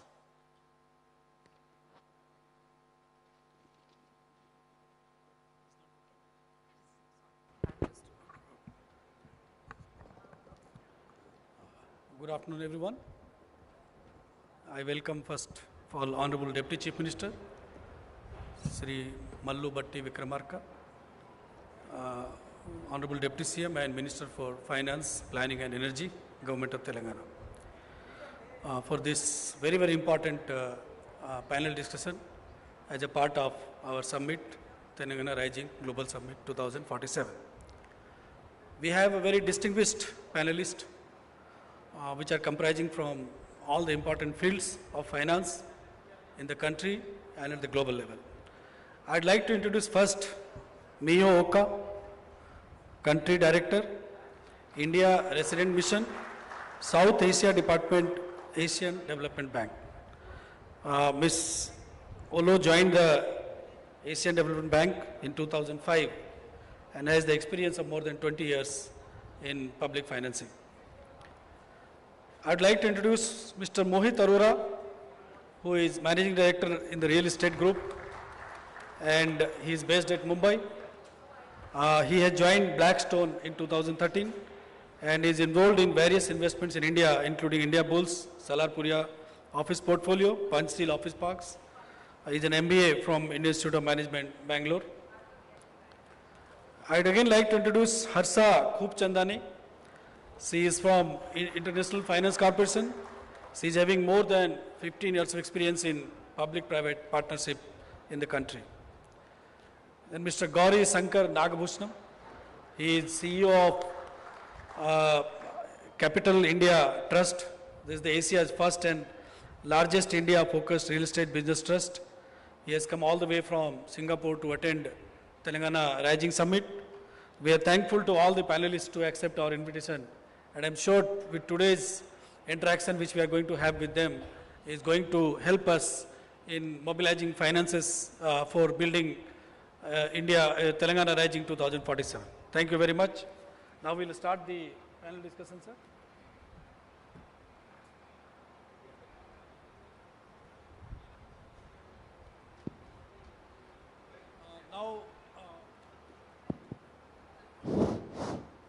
Now we'll start the panel discussions from all the four panelists in our panel today. As all of you are aware, our topic is the PPP, that is Public-Private Partnership in Harnessing Public Goods, which basically comprises of infrastructure and social sectors. I'd like to start with Miyo Oka. I'd like to ask a question to her regarding urban transformation. What mechanisms can be put in place to attract private investment for state landmark projects like Metro Rail, Regional Ring Road, Musi River projects, Bharat Future City, etc., while ensuring equitable benefit distribution and environmental sustainability? Miyo Oka. Thank you. It is my real pleasure to be in this occasion. Thank you very much for your invitation. As India's city centers expand and potentially hosting about 60% of population within the next generation, this is we know. Telangana is among the states moving fastest in this agenda. Across Asia, ADB has seen the private capital flows most effectively into metros, river rejuvenation, and urban development, including housing. I greatly welcome the state's concern on equitable benefits and environment resilience, which is very important in the long run. When service delivery improves, willingness to pay from the beneficiary improves, and the municipal revenues rise, and the city can sustain high quality infrastructure. So on the mechanism, we need a clear vision from the state that's underpin clear clear urban development vision underpinned by the economic analysis. We don't need a collection of wishful projects. Investors respond to clarity and predictability. Telangana can further strengthen confidence through transparent urban plan with clear KPIs, predictable payment mechanisms. This will reduce uncertainty and lower capital costs. It's important. And also, second is really the basis for everything is a reliant service delivery. Strong service delivery lead willingness to pay, strengthens municipal revenue and makes benefits more equitable over time. Of course, during the construction of assets, we urge the state to engage local constructor so that we can have more employment generated within the state. And also, of course, a clear regulation on the fair resettlement, community consultation, reliable grievance mechanism ensure the growth among those projects. And the third, but not the least, is to embed environment sustainability in the project. Climate resilient design, renewable energy integration, nature-based solution, reduce, in the end, the life cycle cost and make urban assets more resilient. And strong ESG performance and credible sustainability rating further enhance investor confidence as long-term institutional investors seeking demonstrate measurable environment social outcomes. So together with those mechanisms, ensure that Telangana state attract more capital while building a growth model that is fair, resilient, and sustainable. Thank you. Thank you, Oka. Actually, we wanted to start the tone. And I think the first question you have answered very well. You spoke about clear vision, then you spoke about environmental sustainability, and together with all these important components, Telangana can access large amount of finance. Before we move to the second question, I'll request the Honorable Deputy Chief Minister for Finance, Planning, Energy to give his initial remarks so that we can move into the panel discussion more meaningfully. Thank you, sir. Yes.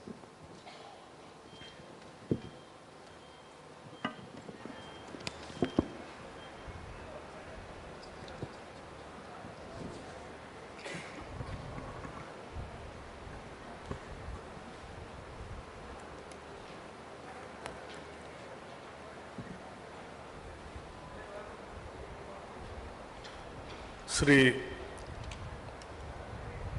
Sandeep Kumar Sultania Garu, moderator of the today's session, innovative PPs, harnessing private capital towards public goods. He is our Principal Secretary of Finance, and Mio Oka, Country Director ADB, Sri Mohit Aroraji, MD Blackstone, Gauri Shankar Nagabhushanam, CEO Capital India Trust, Capital Land India Trust, Harsha Kupchandani, Investment Officer, International Finance Corporation, and other esteemed guests and participants of this session. A very good afternoon to all of you.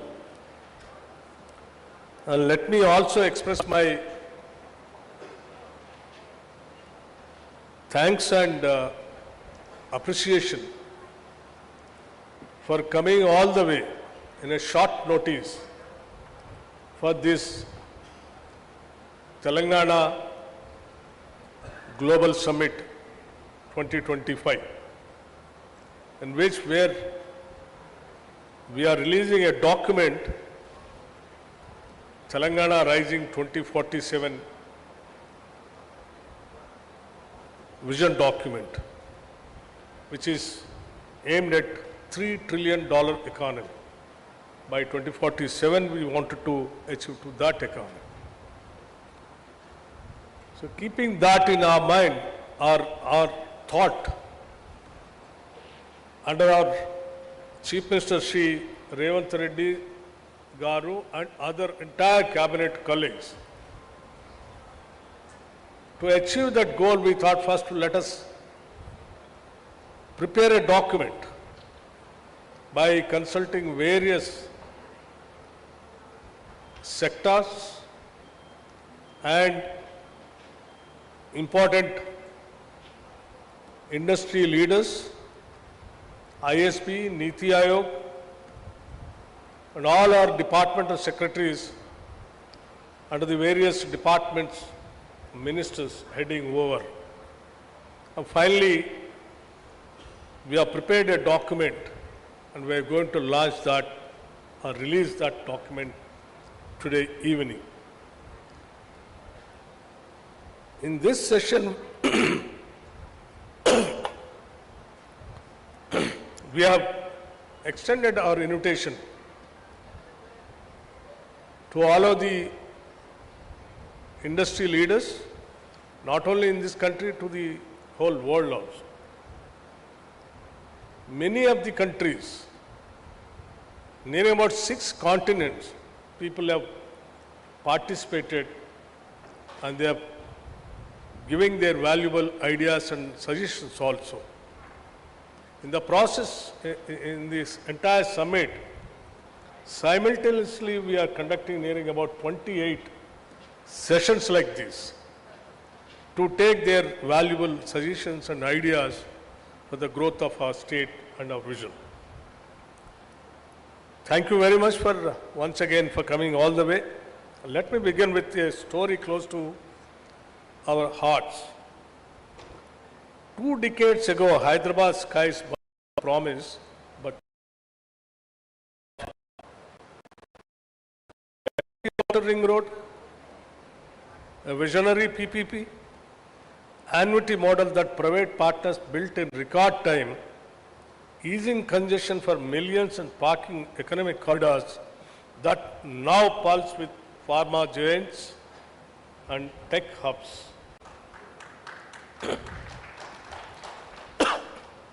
That single project did not just move vehicles, it accelerated Telangana's destiny, proving PPs turn bold visions into thriving reality.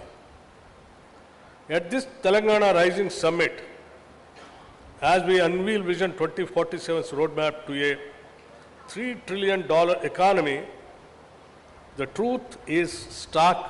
Our $200 billion GST and 37% investment rate yield 70 or 75 US billion yearly. Yet, a 30 billion gap looms today, expanding relentlessly.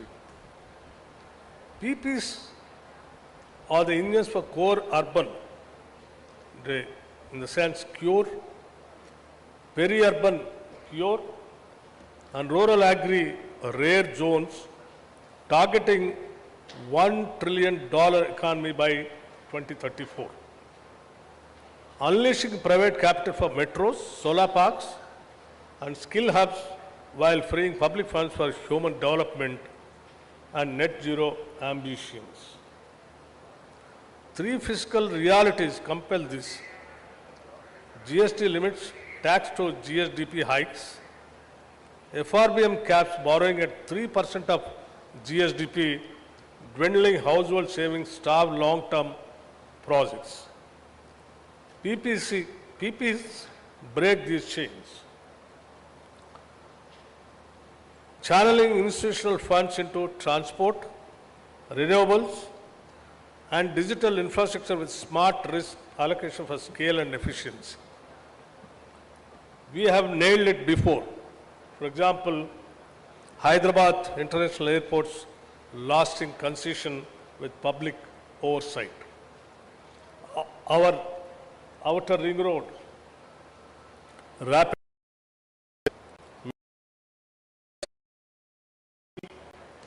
success all approvals, stable rules, and fair resolutions. Global examples guide us. Chills $15 billion via standardized contracts. Australia's affordable water reliability, UK's outcome-driven hospitals, Canada's transport public-private partners in Vancouver attracting pension funds. Vision 2047 envisages private capital playing a dominant role. With public-private partnerships contributing approximately 10 to 15% of total investment. This contribution is vital for reducing fiscal pressure and accelerating long gestation projects in mobility and clean energy and social infrastructure. By anchoring investment in well-structured public-private partnerships, Telangana creates a scalable financing environment aligned with the long-term goals. Areas of public-private partnerships, expansion in Telangana, transport and urban mobility. As urban centers expand, as you are all aware, the Telangana state is more or less a city. It is expanding in such a way that is how government are also designed like core urban regional economy, like within the outer ring, inside of the outer ring road, beyond outer ring road, in between regional ring road is peri-urban regional economy, and beyond regional ring road, rural agriculture regional economy. That's how the state has been, we have designed to expand our urban area also. As urban centers expand, demand for metros, BRT corridors and road systems will grow more and more. Public-private partnerships can support construction and operations through predictable payment structures, ensuring high service quality for capital-intensive projects. Renewable energy and emerging technologies. To contribute to India's 500 gigawatt renewable target is also a huge target, where Telangana can use public-private partnership for solar parks and hybrid zones. Long-term power purchase agreements reduce developer risk, which is possible in the energy sector. Public-private partnerships are also applicable to grid-scale storage, green hydrogen and industrial decarbonization. Logistics and industrial infrastructure, if you see, supporting sectors like pharmaceuticals and electronics requires robust logistics. Warehousing, cold chains and multi-modal parks can be delivered via public-private partnerships, where the state provides land and connectivity while private partners fund facilities. Even digital and data infrastructure also. Artificial intelligence, cloud computing demands significant digital infrastructure today. Public-private partnerships models can facilitate data centers and fiber networks by combining public utility provisioning with private technology investment, positioning Telangana as a digital hub. Healthcare also, public-private partnerships can expand diagnostics and hospitals with payments linked to service quality. Education partnerships can support digital classrooms and skill centers. As already we have started skill centers in our state, like, one skills university, which is already started here in this Bharat Future City, where we are conducting this seminar. It is on the construction of the classes already started in other campus. Maybe very soon, in another 3-4 months, we are going to inaugurate that building also here. Apart from that, way back when we started naming some ITIs, nearing about 65 ITS, old ITS. The moment we came to power, the present government, we have converted and all these ITS centers as advanced technology centers where the skills are taught there in those centers. And now apart from 65, another 45 centers we have newly sanctioned, nearing about 105 centers in the entire state. Now the skills centers are started with public-private partnerships.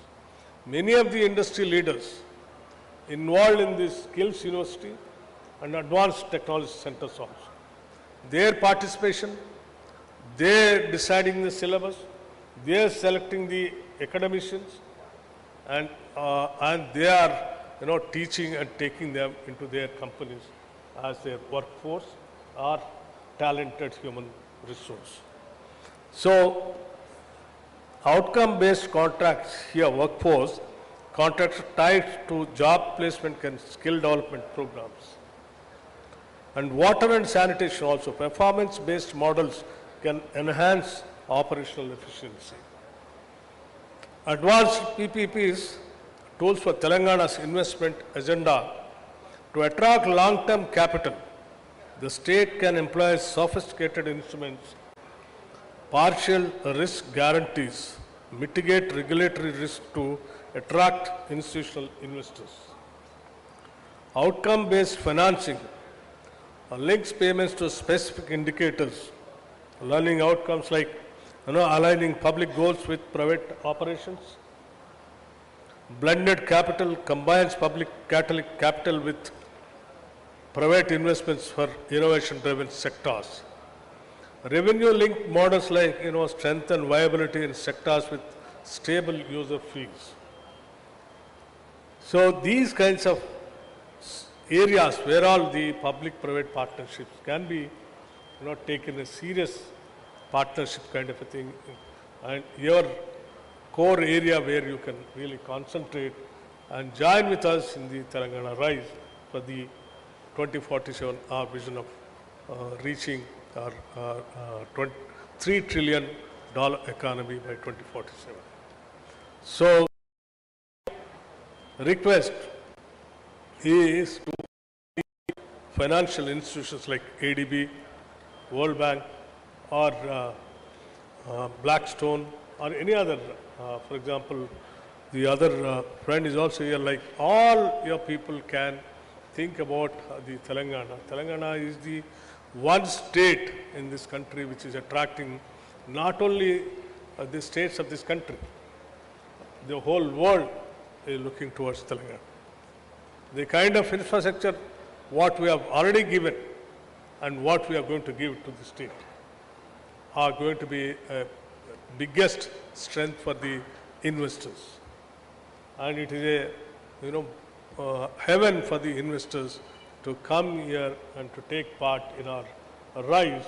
So I request all the financial institutions to take part in our vision document.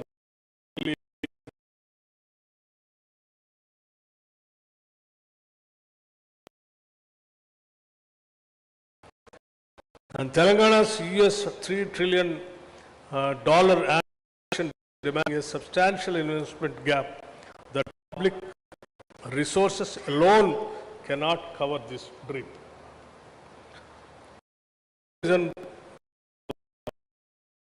Making all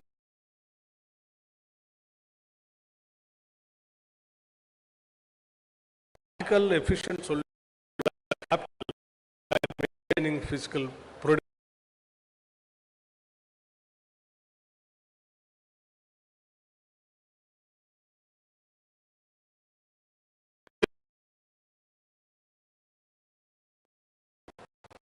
Transparent contracts and realistic risk allocation. Used strategically, public-private partnerships will be instrumental in converting Telangana's development goals into concrete infrastructure and social outcomes. So, once again, I'll conclude. I'll not take much of your time. We are all waiting for your valuable suggestions also. My only request to all the participants, please go through our document which we are going to release. And wherever you find you want to invest and the state is ready to invite you, welcome you. And you all aware that Telangana's Atma is hospitality. Our hospitality is our philosophy. And whoever comes here to invest and whoever joins with us in the rise of Telangana, we will treat them as our family members and we will embrace them and carry them along with us. Thank you very much.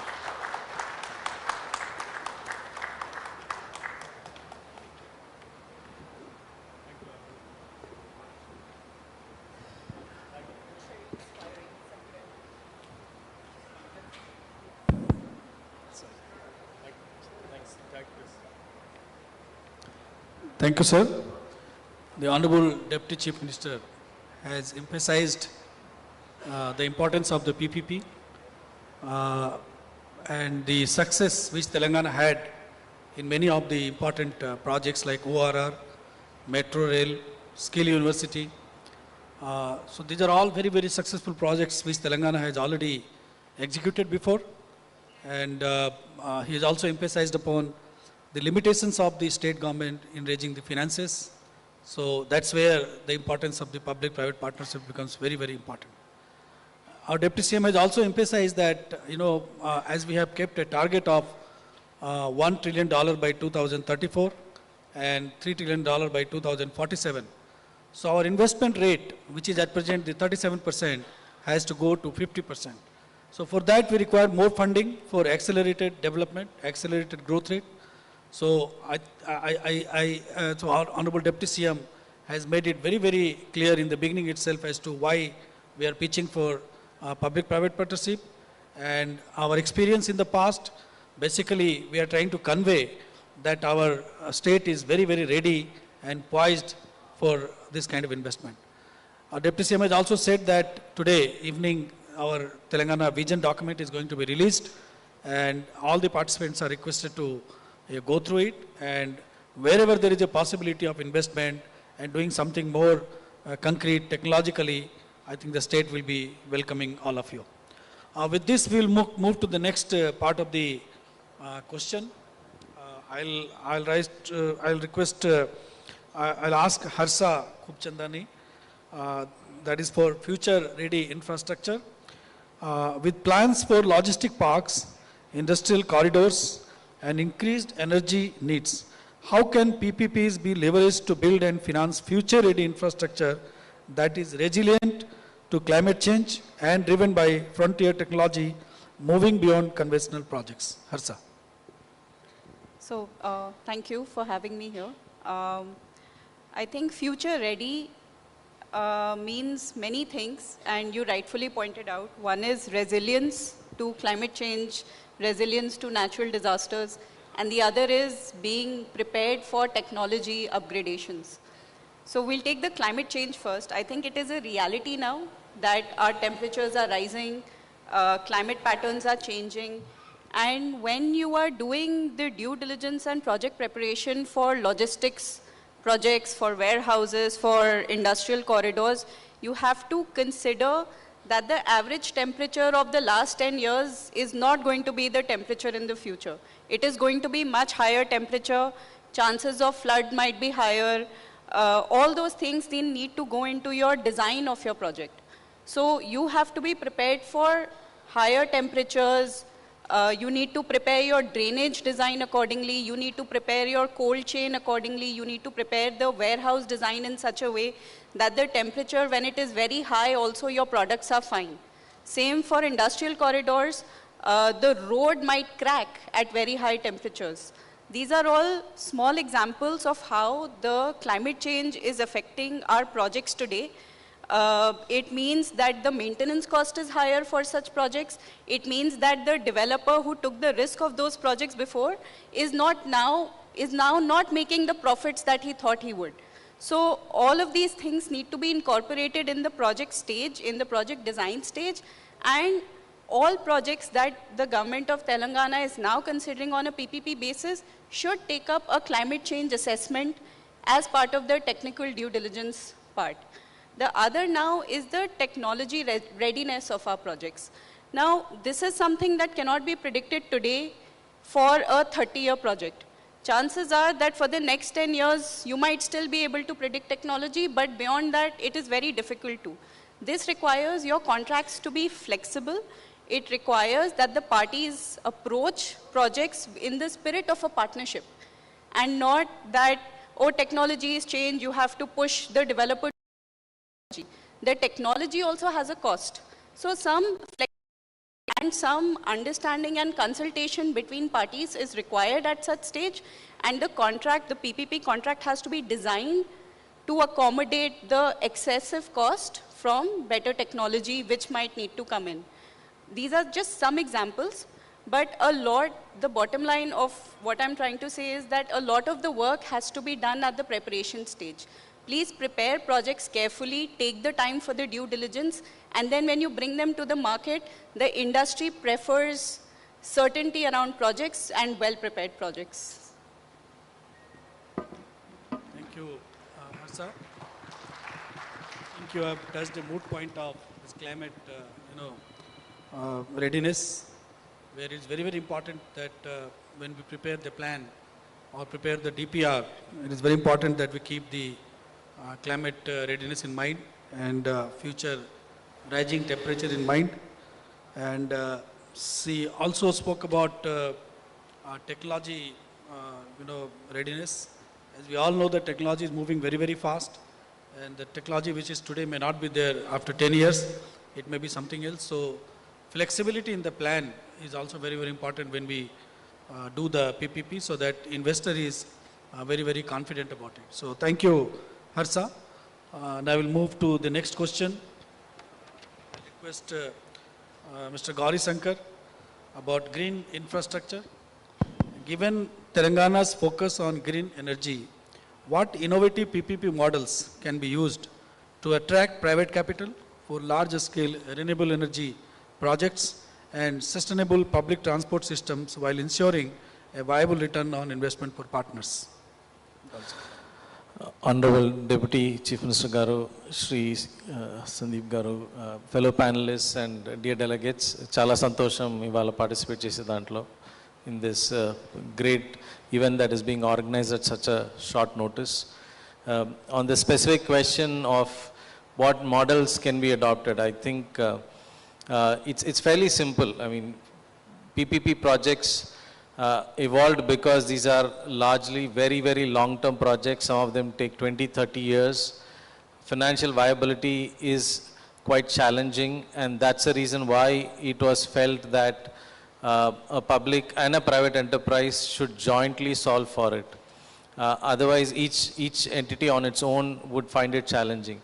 So in the most important question of green energy and more sustainability linked infrastructure, the models, even before we get into the models, I think the critical aspect that one has to address is how is the risk being quantified and how is the risk being mitigated. Because for any project to be deemed attractive for private capital, it has to be first bankable. For projects to be bankable, as all of us know, andaru home loans teesuntaru, it's you know how banks do their diligence and know what are all the questions they ask. So any project should first qualify the bankability aspect of it, and that means the risks have to be quite clearly quantified and the risks have to be quite clearly mitigated. That is the first step in the process of making any PPP project viable in that front. And the second thing is, Hyderabad and the state of Telangana is at the forefront of technology. Today, if you see where, as the Honorable Deputy Chief Minister was mentioning, Hyderabad has leapfrogged into the, becoming a technology and innovation center, and, irrespective of who has, been, coming to look into India, they all want to end up a large part of their share of investments and a large part of people coming and setting up shop end up being in Hyderabad, because it is a technology center. And in terms of for green energy per se, because this is something which is absolutely critical for any industry that you're operating, whether you are in the hardcore renewable space for its own sake, or if you are in the IT space, or you are in data centers, or you are in any other logistics or transportation, how you power it through green energy is becoming very critical. To fund these projects, therefore, these long-term projects, in addition to risk mitigation, some form of blended financing can be looked into, wherein you have capital, you have different tiered capital. Private capital should be taking the larger portion of the risk. There are public funds that should be taking, a lesser portion of the risk. For instance, you could come up with public financing of, let's say, for every 100 rupees that public puts in, private capital has to put in 900 rupees, and the 1,000 rupees goes into implementation of a project.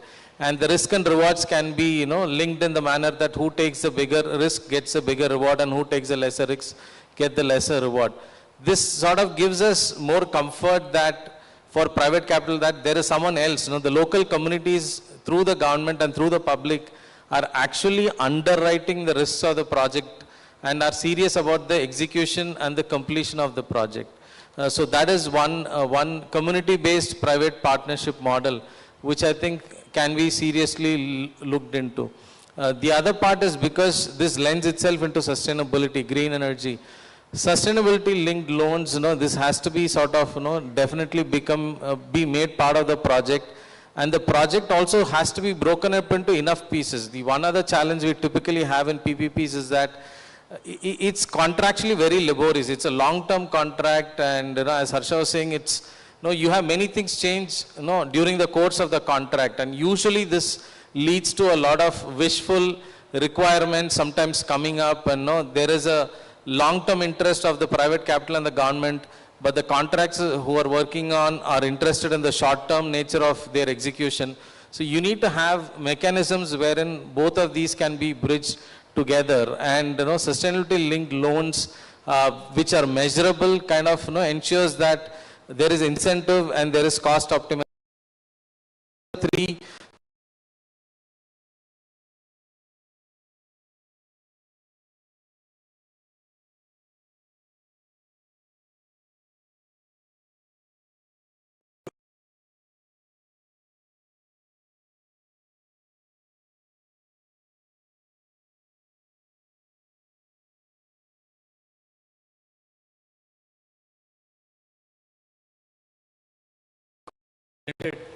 Financing where 10 from the public exchequer and from private.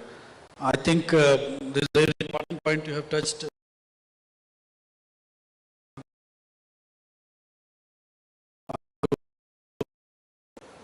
Arora Garu.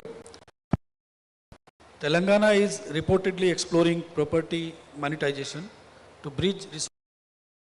What are the best practices for using PPP area to maximize returns for the state while maintaining public trust and avoiding speculative bubbles? Thank you. Honorable CM Sir and Mr. Sandeep, thank you for having us. Thank you to the entire audience for joining us here.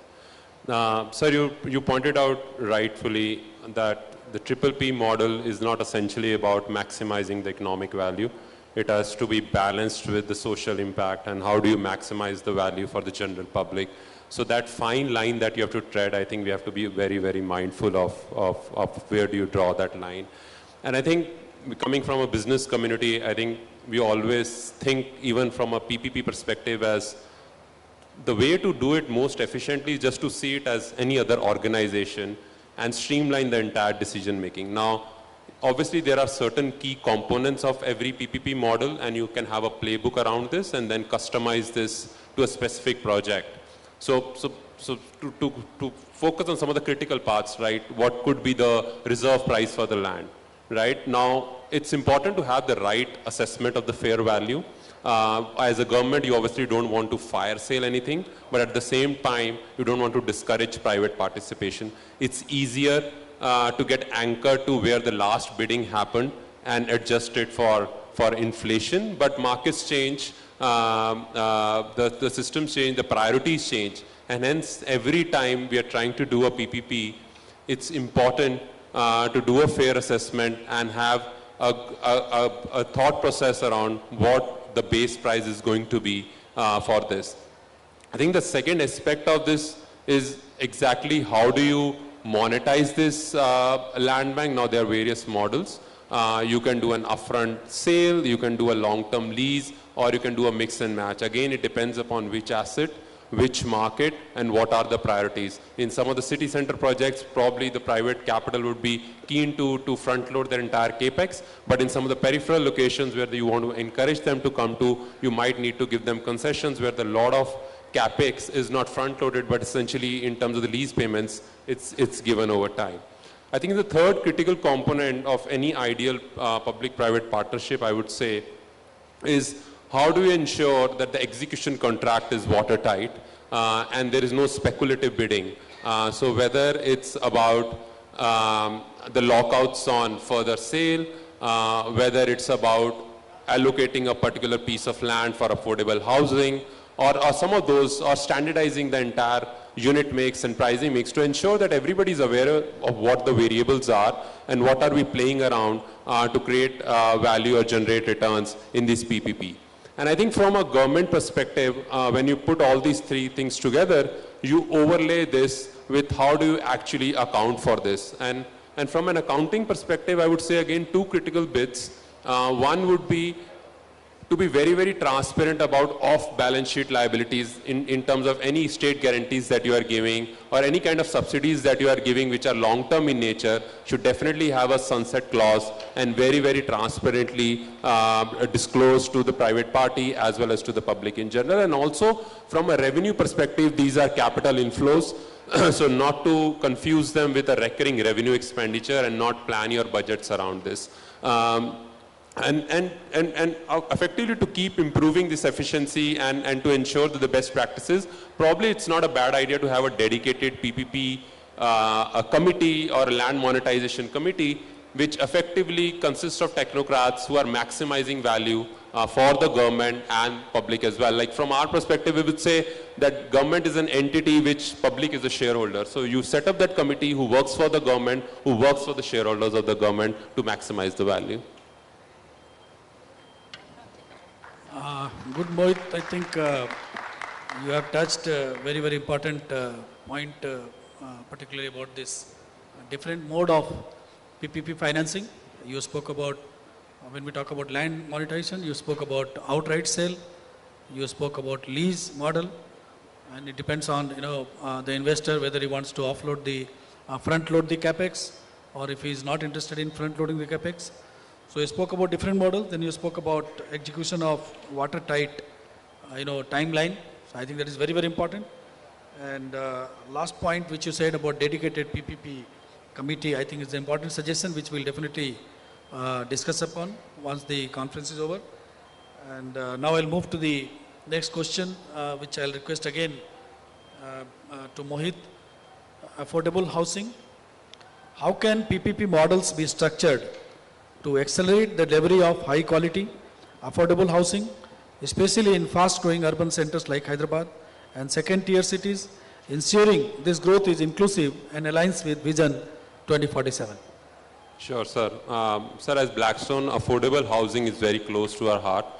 We do this in big way in some of the urban centers, including New York and London. Again, I think it's very critical, as you rightly pointed out, with a lot of immigration happening into some of these commercial centers and land prices and house prices going up. It's important that the affordable housing is focused, and it has to be focused through a PPP partnership to ensure that the housing remains affordable for the people who are coming into some of these urban centers for better opportunities. Again, coming from Mumbai, I would say, sir, there are various ways to structure this PPP. One is obviously cross-subsidy program that we see a lot in Mumbai, which is typically called a slum rehabilitation plan, or an SRA as we call it, where the government gives you the land. It might be encroached or otherwise freely available. The private party comes in, they have a little bit of a market units or a market apartments that are sold at market prices, and at the same time the profits from them actually goes ahead and compensates the affordable component of that development. So it's a mixed development with an affordable component and a market component, where the market component subsidizes that affordable component. So that's one way to look at it, which we are seeing in Mumbai being done big time. The other way could be just the viability gap fundings that you do, and that are more critical, I would say, in some of the periphery areas where the market prices of even the market units are not that high, or the land prices are not that high, that actually giving land at a concession is adding or is ensuring that the project becomes viable. So at which point in time there is an absolute amount of capex that government might need to support to ensure some other periphery projects are also taken off. But I think equally important, sir, and that we are seeing a lot in some of the developed markets, and we would want to see big time in India as well, and specifically Telangana, is the entire concept around rental housing. This is something that can very well take care of a lot of this population which is coming in and moving out. A lot of this mobile population where you have affordable rental housing for them. We've taken a big initiative under PMAY. But if you compare India to some of the other developed economies, what you see typically in India, why rental housing has not taken off, it's today probably like 15% of the market, vis-a-vis 40-50% in some of the developed markets, is one, the rental yields are very low. The rental yields in a house in India are probably close to 2-3%, the financing rate of 8%, vis-a-vis some of the markets like US and Europe, where the rental yields are close to 6 and the cost of financing is 5, right? So the delta where a lot of private parties are not able to come and actually support affordable housing. And despite these positive yields, a lot of government, like in US, sir, if you're building an affordable housing, you actually get construction cost linked tax credits. So essentially, if you're spending $100, you get that $100 back as tax incentives, which you can monetize over the next 10-15 years. And what these developers do is actually discount that cash flow upfront and secure capital from the private equity guys and reduce their overall cost. Right? In some other countries in Europe, including Germany, they essentially give 60% of the cost of construction as loans, which are at very marginal rates. They are backloaded in terms of principal repayment, and actually if you deliver ahead of the milestone, they waive off a part of the principal. So some of those concessionary terms and support from the government have led to affordable housing being a big proportion of overall housing in some of the developed markets, and we would want to see a lot of that coming in India and specifically in Telangana. Again, like any other private partnership and more so in affordable, I think the margins will be very, very thin. So it's important to ensure that in terms of the timelines and the cost, it's run very, very efficiently. So from government perspective, in the giving up the land, ensuring there are probably pre-approved building plans, standardized units, standardized prices, right? And a lot of clarity in around what is going to happen in terms of the policy initiatives over the next 3 to 5 years, I think will give a lot of confidence to the private parties to actually come up and share a little bit of this burden around the affordable housing. I think what Mohit just raised about this rehabilitation plan, I think the Mumbai has a great example of Dharavi slum rehabilitation. So I think that's a good idea. Then you spoke about this viability gap funding. I think with the cost of land rising, you know, the cost of housing also is rising very much in most of the urban parts of the country. So I think that's also a good idea. And you will be happy to note that, you know, our government is going for, you know, massive housing for poor people. Almost 20 lakh housing in next 4 or 5 years is the plan. And the cost of one housing is more than 5 lakh rupees. So that's going to be a big housing project. Almost 2.5 lakh to 3 lakh houses have been grounded. They are getting constructed. So housing is definitely a priority for the government, and we are also thinking of the middle class housing, and that's where the whole challenge is. So in that case, your rental housing scheme, which you said, I mean, you mean to say the government should construct houses and give it on rent, because In private sector, it doesn't work out because the rate of returns on rent is much, much lesser than the bank interest. So I think good ideas have been given by you. So we'll definitely discuss all those points, and appropriate decision the government will take in due course. Now my next question to Mr. Gauri Shankar again about the alignment of vision. How can the state ensure that individual PPP projects, which often have a 20 to 30 years lifespan, remain agile and aligned with the evolving priorities of the Telangana Rising 2047 vision, especially with the shifts in technology and climate goals?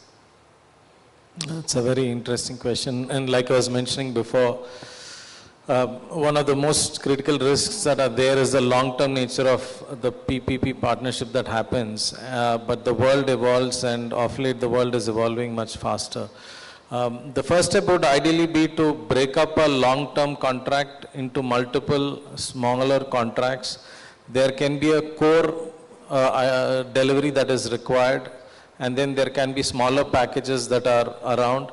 And some of these smaller packages can then be, instead of giving out one tender and fixing one contract which tries to bind all the moving parts in one framework, and then which we'll struggle to unwind as things evolve, break up the contracts into multiple pieces so that each time as things evolve you have smaller packages to concentrate on. This helps in understanding the issue that is being addressed better at the early stage itself, and also when things start evolving, it is easier to address those on a piecemeal basis.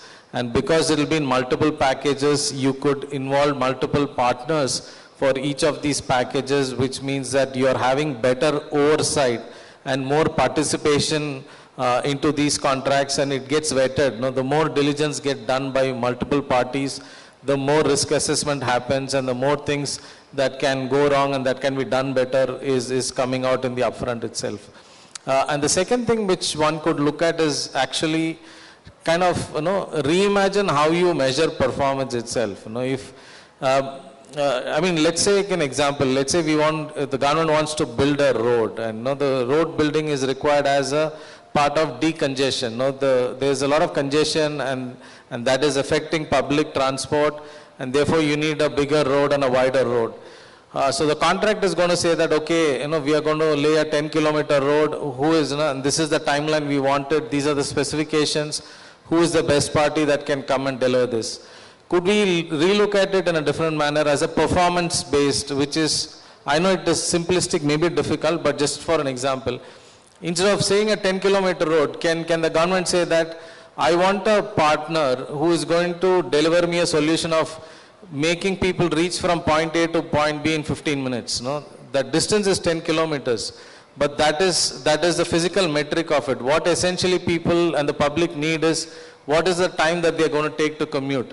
So if you actually look at what is being tendered out and what is the expectation, there is a divergence. I don't want to name the city, but I was in a city, I flew in from a city to Hyderabad. There the distance is very short, but the time to travel is humongously long. So in one way the government may be meeting its requirement by tendering it 10 kilometers, but if it's going to take you 2 hours to travel, it defeats the purpose. So can the government look at performance-based measures when they sort of look at these PPP contracts, so that they are much more agile. With that you bring in, when you pose that problem set to professionals, they are going to come up with solutions which may not have been thought through initially itself. And the third thing I would say is that in most cases, the preparatory work that is required is a lot more, which gets underestimated. When a PPP project is envisaged, it is an idea, but it requires a lot of technical assessment and a lot of due diligence, which requires a lot of funding.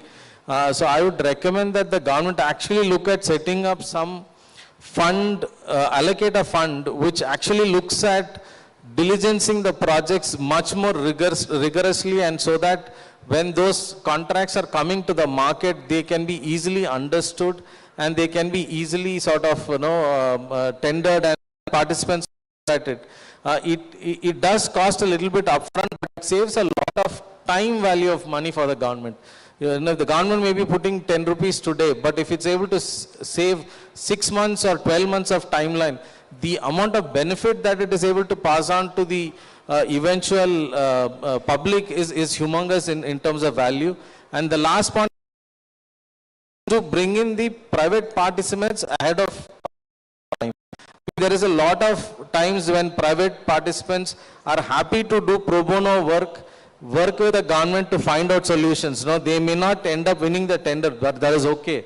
But the private participants are more than willing, as a part of their social responsibility, to work with governments to assess very rigorously solutions that can be provided and what can be the, and because it's an evolving technology and each of us have worked with, no one person knows everything. The multiple people, multiple sets of professionals face different sets of challenges. And if all of them are coming together before the idea gets frozen and before it is getting tendered out, I think it can be managed and can be, structured much better, and the solution, the outcome of that and the benefit that accrues to the public will be much more. So that's my short view on this one. I think, Mr. Gaurav, you have raised a very important point, and it is true that whenever we tender a project in the sense that we want a road project from A to B kind of this thing. But this is the first time we are hearing that we should talk about outcome-based projects. Like we want to travel from, let us say, Gachibowli to, let us say, Tukkuguda or this Bharat Future City. How much time it should take, and accordingly projects should be designed. That's what you are basically trying to convey. I think it's very, very important point for all the policy makers to understand this, and I think this point will carry on from here.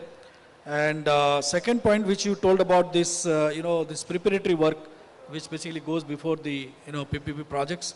So you were basically suggesting some funds to be earmarked for this purpose so that, the many of the agencies can use the fund and go for an effective solution for the problems being faced by the government. And that's what are the 2 points which you raised.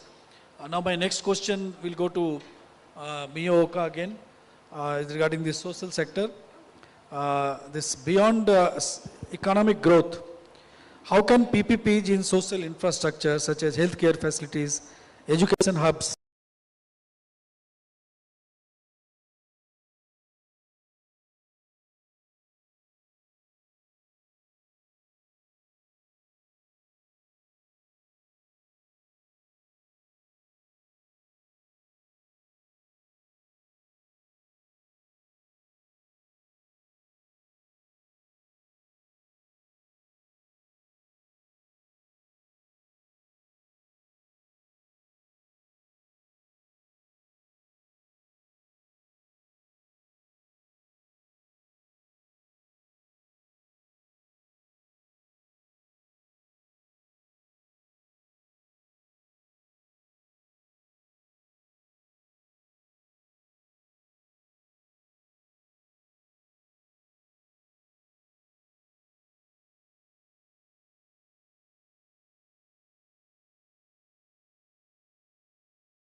when Mr. That he's talked about, and they've